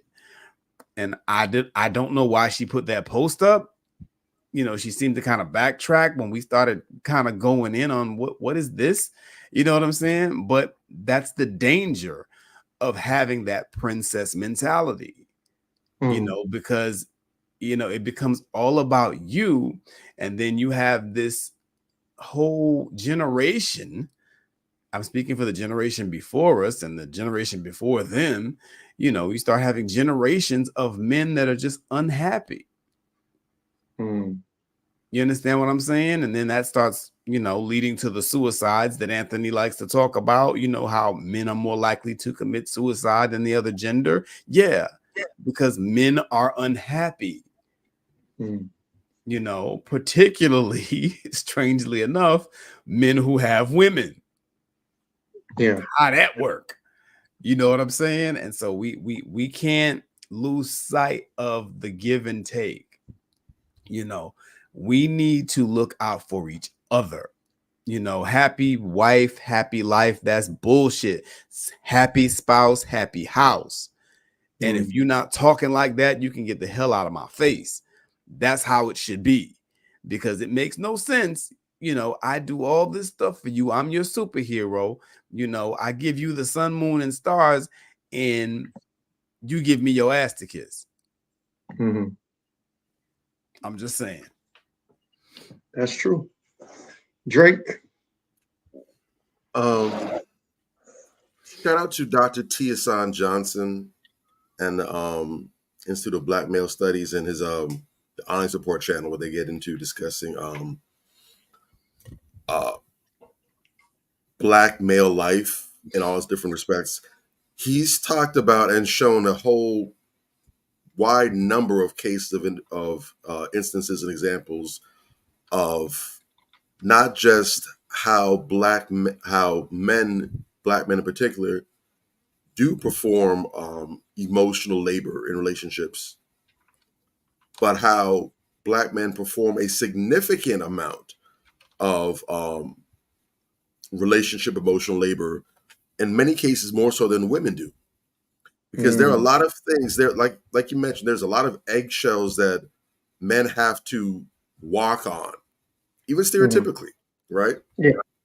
Just to keep the peace, or to try and preserve this sense of peace, or to keep things on an even keel in the household, or having to choose between the lesser two evils. They have to make a decision where they're not happy, but if they go the other route or they let it go a different direction, then it's going to be even worse. Things like, well, you know, they just don't want to be home because they don't want to have to deal with certain things, so they just, you know, stay out late, or they may volunteer to take on more hours at work. They might pull up outside the house, they just sit in the car for an hour or something, just getting themselves together before they go in or whatever. But even things where, you know, the idea of your lady venting to you about her day, and she's talking about problems having in your loving way, trying to say, well, babe, let's do this, let's fix this. And she gets on you. You don't listen to me. I don't feel heard, you know, because she doesn't want to actually get a solution, just wants to vent about her problems, whatever. But there's a whole bunch of things that men are supposed to not just do, but they're supposed to figure it out and get. And it's a knock against you if you don't speak this language or whatever. And women do not have to similarly adjust that way. And in the cases where women do adjust that way, for them, it's a whole big to do. I don't know why he's like this. I can't do such and such and such. And you listen like, ma'am, how many things like this on a day-to-day basis does your man have to do? And he just doesn't complain about it. Not that he doesn't have complaints, he just doesn't complain about it. Because men are practical, and men are good at realizing, you know what, I could complain about the situation, but it's not going to fix anything. Because if it doesn't lead to a solution, there's no point dwelling in it, because all it's going to do is make you more unhappy. So just adjust, learn to live with the weight on your neck, try to adjust your neck in a different position so it's not as painful, just keep it moving. And that's what men do. When there have been men who have genuinely taken that approach and said, you know what, screw this, I'm not going to bend over anymore to try and make her feel better. When that has happened, the women have been panicked. I'm afraid he doesn't love me anymore. I think it's over. And it's like, ma'am, do you know how many times a day you've put someone through this? And it's completely lopsided. The role that men have had to play is really starting to change and really come out to the forefront now. And, you know, for all its pitfalls, God bless social media and the internet, because it really has allowed men in particular to go ahead and have a voice, even if it's a quiet one. And for other men to see and realize, I didn't know it was this widespread. I thought this was just something that I deal with, or something that's up here regionally. We've had a lot of men that have thought that, well, you know, I thought the problem was just my area, I was in the wrong area. And they're seeing, I thought it was my area. The problem is, it is my area. And that area is the world. They've learned that women are women everywhere. And that's what has happened even now with these passport niggas that they're starting to realize.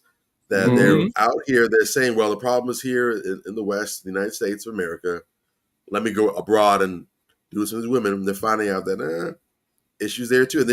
And it's funny how they had to keep on peeling back the layers, because first the issue was black women. Well, black women is the problem. You know, the problem is these black women. I need to get me a non-black women.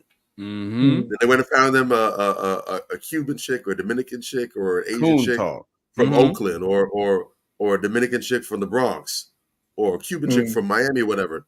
You're gonna find out, damn, they're a problem too. Well, they're non-black, but the problem is, you see, that this is in America. See, America has corrupted the way you women think. So I need to be a non-American as women. Then they go to the source. They go over to Colombia. They go over to Brazil. They're coming to find women over there extorting them. They disrespect them and try to do the women over here. Now they got the whole country up in arms at them, coming with laws talking about we're going to restrict how these passport niggas are able to come over here and do business. Well, you see, they not black women's, and they is not women's in the Americas.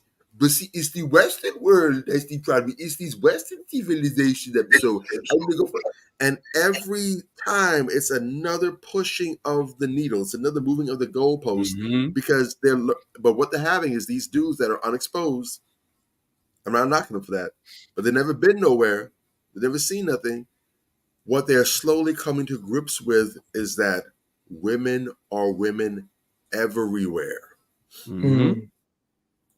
Doesn't matter if they're from Cameroon, if they're from Harlem, if they're from Bolivia, if they're from the Ukraine, if they're from Tajikistan somewhere.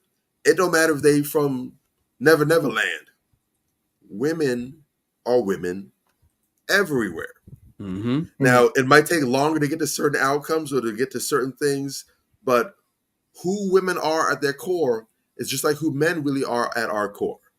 There are certain elements, whatever, that we will always have there. And in the right circumstances, in the right environment, those are going to come to the forefront. Running from your problems is not the answer. The key is, as men, to learn to understand female nature and learn how to use it as your ally instead of making it your enemy. When you go out in the wilderness, you can't go and build a whole house out there and put up an air conditioning unit, talk about your camping or whatever. You look crazy. All that effort to put in, you're not going to enjoy the experience. Learn how to live off the land. Learn how to hunt. Learn how to build a fire. Learn how to go fishing by the creek. Get your own food. Learn how to go ahead and stay cool. Learn how to live off the land. And you'll have a better experience. Why? Because you didn't see the outdoors as an enemy. You learn how to make it your ally. I know how to move out here. And so it don't matter if I'm living on Brickell Key or if I'm out here in the Ozarks somewhere. I'm good no matter what, because I know how to move. Yes. And it's a lot less effort than getting your passport. You should do that anyways. And traveling out here, going back and forth, getting visa extended to date women. It's a lot easier to just learn how to find what you need right here, because you do have it here. But you got to learn how to move accordingly, find the woman that's worth it, and get the best result out here. There are brothers here who are winning. They didn't have to go overseas to do it. It might be a little more challenging, but it can be done. I'm one of them. Yes, they're here. Mm-hmm. And they're just as miserable and frustrated as you are, believe it or not. Mm-hmm. I was. Real talk. It ain't Look. rocket science. It's as complicated as we want to make it. It really is. Real Definitely. talk. Yes, sir. Definitely. I do want to talk about this real quick before we get into our last question of the day. Well, I would say the Dare Men question. I want to talk about how Keisha Coles, right? Oh. So Keisha Coles, her new dude, Honcho, is, I think he's 24, right? 24. And Keisha Coles in her 40s. 42. 42. And this isn't Keisha Cole's first rodeo. So Keisha Cole's, this was the guy, Rico. He was 24, I believe, as well. And they had a child together. I think she was 38. He might have been 21. I think maybe around 21. I think he was 21. And she was and she was 38 at that time. She got pregnant from this guy, this young boy. You look at him, he kind of looks like a Disney kid, one of those Disney kids out there. He's super young, God. And I brought that up because I'm seeing this cycle of, the Dreas and what's the other one? What's the other? Bernice lady? Burgos. Bernice Burgos, yes. Jada Pinkett Smith. I mean, it's a whole clown car. Yeah. And the reason why I'm bringing them up because, we talk about how, accountability when it comes to women, and a lot of people don't want to hold women accountable. You get labeled as somebody bashing against women, and that's not what we're doing. We're trying to make women better for our society, so that way our society can flow better and our children can be protected on both sides, away from the men as well as away from the toxic women. So you're going to have children that we try to sway away from toxic men destroying the community, and toxic women that destroy the community on that part too. So a lot of times we don't look at it in perspective. We only hold men accountable. And for the most part, men have been held accountable, and they have no other choice but to be held accountable, because if they don't get held accountable, society is going to hold them accountable. But when it comes to women, they don't get they don't get held accountable. And there was a story. There was a story that came out the other day. I'm not sure if you guys heard about it, but there was a young lady that worked in I wouldn't say a daycare, but it would probably in the elementary school. And she was hitting on a little child. Yeah. And it's so crazy because this girl is in her 20s and the child is 10 years old.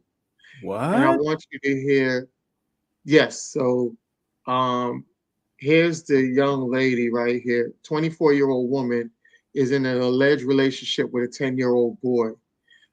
She had the text messages. You can see there it says, "Love you too, my son."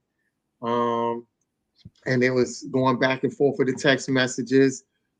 This is the picture she sent the little boy, and the mother had, got the pictures and sent it to authorities and stuff like that.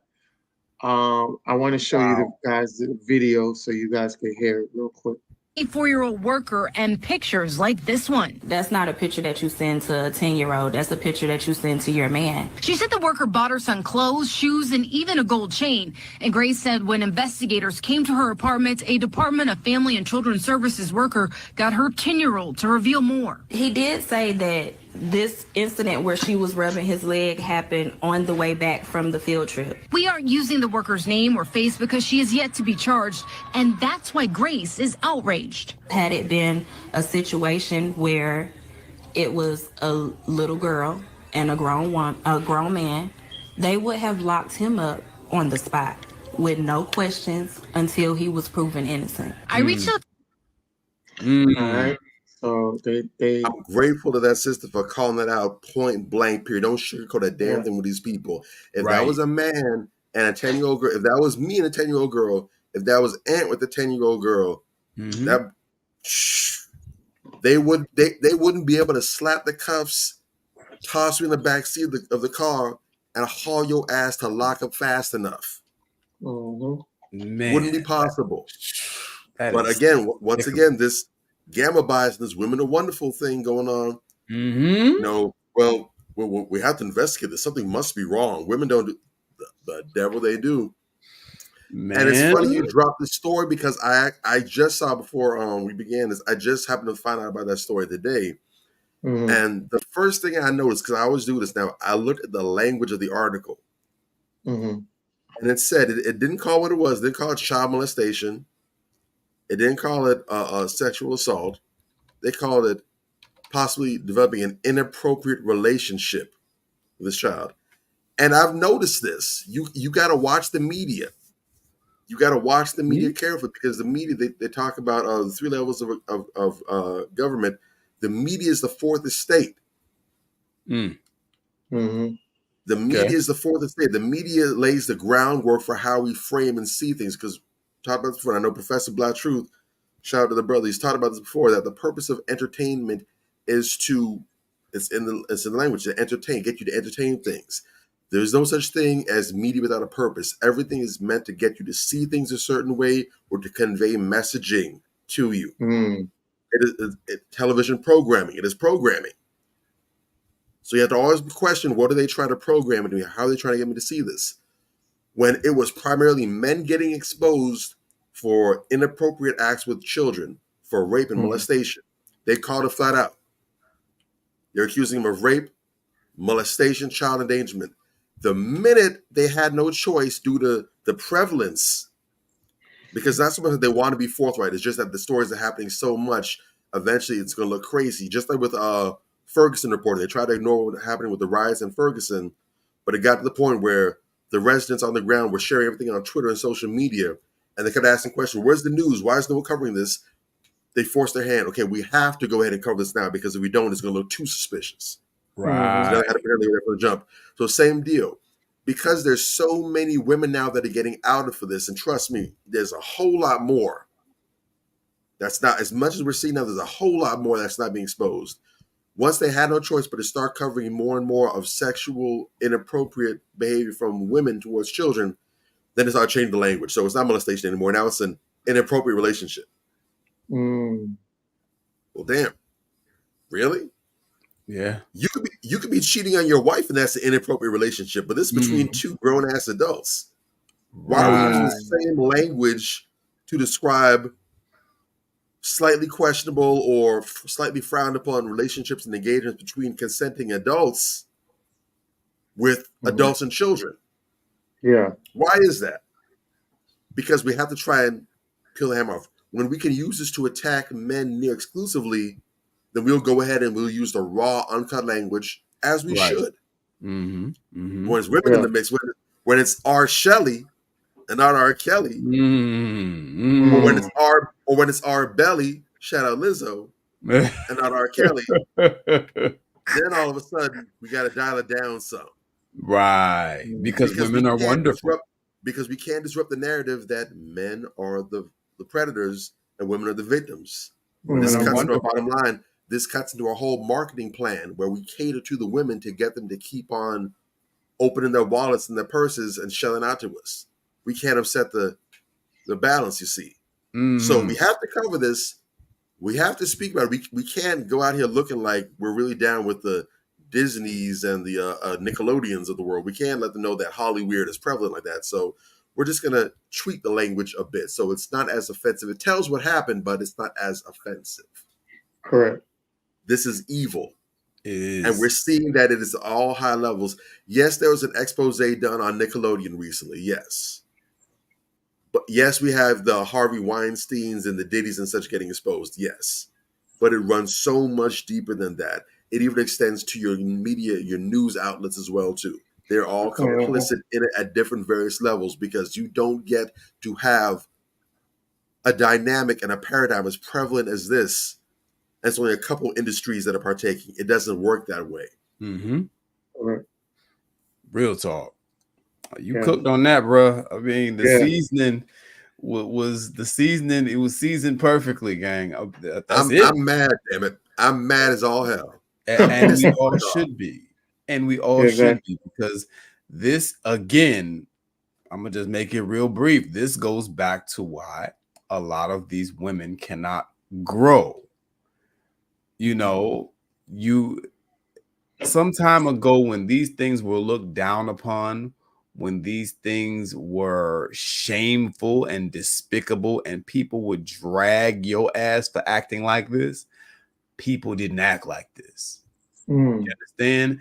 It's just since this recent, making this all acceptable and making these things normalized, since these things have become social norms, that's when you see everybody starting to get on these trains, and these kicks are doing this crazy stuff. This is a 10-year-old boy. He's not even a teenager. And she's sexualizing this child. I would be all over her ass. Boy, let me tell you, woo, boy. I want to find out what her name is. I want to really, and they're going to have to charge her. I'm gonna call and do some follow-up. Call into the police station down in this city, wherever it is, and see what's going on with that, because that bothers me. That really bothers me. You ain't doing nothing. It's a 10-year-old, man, sending these type of inappropriate texts. Why are you even texting a 10-year-old? What y'all got to talk about? Unless it's schoolwork. Wow. That's heavy, man. That's really, really heavy. I mean, not to say that it's right, but hell, a 17-year-old, at least they kind of look like a man at that point. Some of them, you know what I'm saying? They might. This is a 10-year-old. What? That is just another level of sick. But we have people out here who are like that, and I'm sorry, they can't get a pass just because they got a pair of titties, bro. No. Wrong is wrong, and I'm sorry. I draw the line at children. I'm like, Bobby, I'm mad about that. I draw the line at children. You can fuck over yourself and do whatever kind of stupid shit you want to yourself. But at children, nah, bro. Wow. Definitely. Well, we have so much more we could get into tonight, but let's do a table talk part 2 next week. We'll finish it up next week. Yeah, so we'll definitely finish up. We got to get out of here because we got some things we got to do later. That's why we have the show early. So we appreciate everybody for tuning in, and be prepared for Table Talk 2 next week, which we get into the question of the day and Dear Men, and so much more other stuff that I wanted to get into, because I definitely want you guys to really tune in next week, because this right here, I think, needs to be talked about. We're getting a little ridiculous when it comes to our youth, and our young boy, right? So I definitely want you guys to keep this on your mind, because next week we're definitely going to talk about it. A young man is going viral for dressing up for his Sky Zone job interview. And a girl said, "Nigga dressed up for an interview at Sky Zone." And I think this is very powerful, and it needs a lot of commentary on it, because if we don't, we're going to have our children going in the opposite direction. So definitely tune in next week. Definitely going to have everything for you guys, and another great episode and show. And I'll let these two great gentlemen basically introduce us out of tonight's show. So y'all take us out. Man, look, people, these dating and relationship streets is mean. We need y'all out here putting your best foot forward, man, because a lot of y'all are not. You're not coming to the table in good faith. You're coming to the table with all this hurt, with all this pain, with all this suffering that you've gone through, and you're putting that on the next person. You know what I'm saying? You're coming to the table, you know, in an accusatory manner, accusing this person of things they didn't do. You know, you're coming to the table with all type of emotional baggage. You're just not being conducive to creating good relationships, which will create Black families. You're just not doing it. Can we please come into the dating and relationship space from a healed place? You know, from a place where we're looking to find someone that is our complement and cooperate with that person. Can we please start coming into the dating and relationship space in a capacity where, you know, you're hoping for the best? You're looking to put your best foot forward. See, the way that you enter into an involvement matters. The way that you enter into a deal matters. And if you're not coming with the right energy, it's just all for nothing. You know what I'm saying? So, folks, I just want to see people do better. You know, reach out to people and come in the energy and the respect and in the vein of, hey, I want to find my counterpart. You know, I want to, and I'm willing to cooperate. And I think that it's going to work. If you can manage to change your mindset to approach situations in that way, it's going to pay huge dividends. The negativity's got to stop.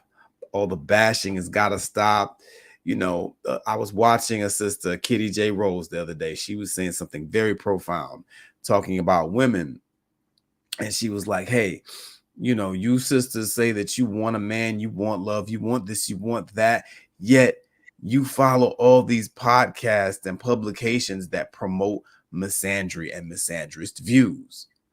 You're putting yourself in the headspace where you're not going to even be able to receive that quality man who wants to love you when he comes, because you're always taking in all this bitterness and vile vitriol. You're always taking that in, and so whether you know it or not, it's creating a disposition within you that men are villains, men are bad, you know, men are not good for you. And that's going to affect the way that you interact with them. So I just want to encourage everybody, let's try to be more positive. I know that sounds very cliche, but in a very real way, it will help you out here. You know, it's real. You know, this is how we repair the Black family and create a strong Black nation. So let's get it. Well said. Drake, bring us home. You know, the Bible says straight up that you cannot serve two masters, because you're gonna love one and you're gonna hate the other. There's no in between with it. This is no different. You have to be mindful and intentional about what it is that you want. It's okay to have certain desires, but you need to be practical and real with yourself. Again, you have to be honest with yourself. You might lie to everybody and everybody else. You cannot lie to yourself. You're the only person that's going to take the L. Do you really want what you say that you want? And don't just give the default BS answer. Yes, I do. Look at your actions. Look at your thoughts. What is it that you're entertaining? What are you taking in? Is the path that you're on, is the track that you're on taking you closer to what you want? Or is it taking you further away from what you want? Because like Major brought up, you can't be out here talking about you want a relationship, you want a good partner, you want a good loving mate and everything. You want all this. And you're listening to content that is, and we're not talking about it as offering constructive or tough love or criticism, but it's flat out showing hatred and disrespect to men. What kind of man are you going to attract when that's the wavelength that you're on? And if you do get a halfway decent person, God forbid, how are you going to treat them? Because you have all this garbage coming into your head, you're going to go ahead and view this man and deal with him in that certain capacity. One of the reasons whether people are cognizant or not of it or not, is why you don't deal with certain people who have certain backgrounds, and because their backgrounds are going to inform the way they deal and see with certain persons.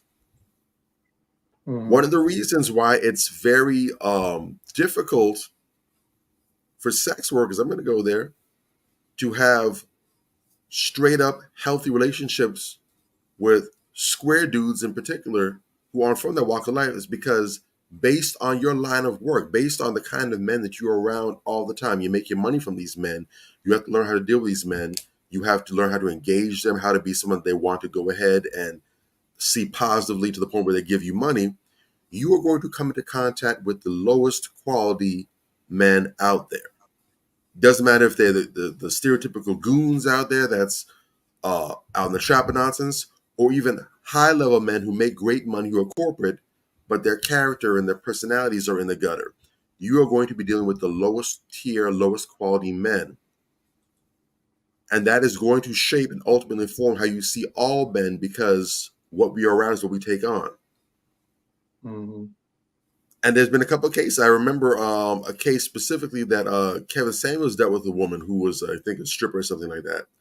And he asked her some questions, and she seemed to have her head on straight.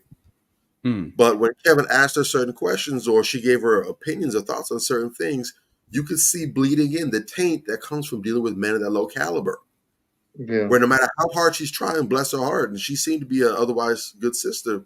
Yeah. But her resume was messing her up, where she is not able to deal with men in the proper, healthy way. She'll probably do better than most, sadly. You're the ones who don't come from that background.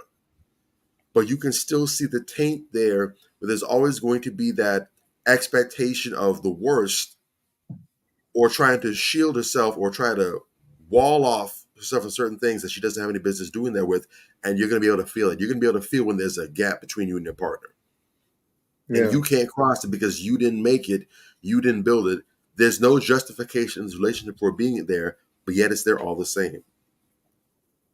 Men and women alike need to get healthy. Get your ass out the god diggity damn dating pool if you are unhealed.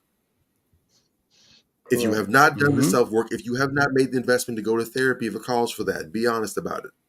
Stay out. Because you're not going to find what you're looking for, and you're going to damage a whole bunch of people who are good to go in the process. Yes. And I'll take it a step further. I've floated this out there before, but I'm going to stand on this now, and I'm going to really insist on this. If you are unhealed, you don't just need to stay out the dating pool. You need to stay your ass out of these conversations related to dating and male and female interactions. You are unhealthy. Ooh-wee. You are unwell. Damn. And when we try to have these healthy conversations where we're trying to really get on the same page, we're trying to lay out these are the concerns men have, these are the concerns women have, and try to get to a healthy point, we can't do that probably because some of these conversations are sensitive. Some of these are delicate. Right. Somebody's going to call for hurt and sensitive things to be dealt with on both sides. And when your ass comes, it's already a very hot, flammable environment. And here your goofy ass come along with sparks. And now what could have been a healthy and productive and very healing moment, what could have been a landmark milestone in the repair of our relationships and coming together, now it's become a shit-slinging fest. It may as well be at Monkey Jungle. Real talk. Real talk. You took the manure. You took the manure that was for the flower beds. You took the manure that's for the landscape, and now you toss them back and forth. Right. Stay out. It's not that you're not a valuable person, but you literally cannot help. All you can do is hurt the situation. If you want to have broken conversations with broken people, go for it. Knock yourself out. But there needs to be a segregation. You are unqualified for this for these conversations. As soon as you're healed and healthy, please come on back. We need you over here, but not in that state. Where this is not the church. You cannot come as you are. Who you are is horrible. Clean yourself off. Get the stank and the funk up off you. And once you're presentable, you're neat, clean, and orderly, come to the table. We'd love to have you here. That's my 15 cents. And no, I ain't got no change. That's real, bro. I just want to reiterate one more time before we go. If you are unhealed, stay your goofy ass out of these dating and relationship conversations, because you're just poisoning the well, and nobody needs to hear from your goofy ass. Real talk. Shout out to Bobby Drake for that one. Definitely. All right, we had a wonderful show, man. We got to get up out of here. See you guys next week. And remember, like, share, subscribe, and tell a friend to tell a friend. All right? Yeah. Y'all be safe. See y'all next week. Peace. Hey. Manversations. Man up. Manversations. Man up. Manversations. Man up. Manversations. A place where we inform, build, and inspire. Manversations. Man up. Manversations. Man up. Manversations. Man up. A place where we inform. Manversations. A place where we inform, build, and inspire. You gotta eat what you kill. You gotta go out there. You gotta hunt for your meals.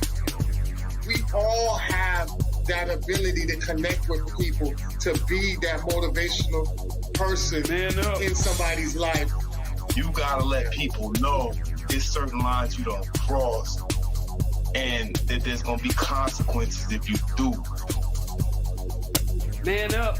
If you are an adult and you are in a relationship, that person's emotions are not your responsibility. Man up. Manversations. Man up. Manversations. Man up. Manversations. A place where we inform, build, and inspire. The devil, during slavery, destroyed the masculinity or manhood of the so-called Negro. No man. No man. Right now you got to be trained all over again to be a man. When someone is obligated to do something, it is binding upon them to do it. And failure to do it causes reaction. Man up. Position make you rich. I don't have that type of richness. My richness is life forever. If that people knew that glorious path, if that people knew that glorious path, if that people knew that glorious path, then they would be more inclined to respect themselves. I'm not saying I'm going to rule the world or I'm going to change the world, but I guarantee that I will spark the brain that will change the world. And that's our job, is to spark somebody else watching us. A place where we inform, build, and inspire. Manversations. Man up. Manversations. Man up. Manversations. Man up. A place where we inform. Manversations. A place where we inform, build, and inspire.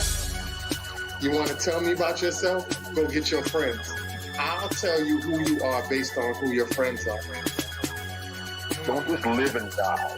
That's an ugly existence. Make your life matter. Make your life count. Live a life where people can actually mourn you for the things you left behind, not just because you were around and existed.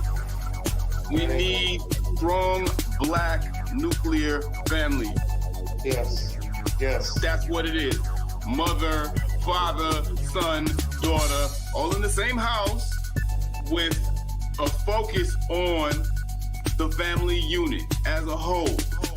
We had Tulsa, Atlanta, New Jersey, Detroit. We had Rosewood. We had Black Wall Streets all over. The Republicans aren't for us, but the Democrats aren't for us either. And we should have no alliance to any political party. We only have alliance to what is in our own best interest. A place where we inform, build, and inspire. Manversations. Man up. Manversations. Man up. Manversations. Man up. A place where we inform. Manversations. A place where we inform, build, and inspire. At the end of the day, as men in the community, we must stand together and be counted, because people look to us for guidance, leadership, and protection. And if we are not about that business, we are not on our job. Here we have grown-ass man conversations in the spirit of that purpose. Anthony Malcolm, Bobby Drake, Major Gage, we are This is MANVERSATIONS 2020. Manversations. Man up. Manversations. A place where we inform, build, and inspire.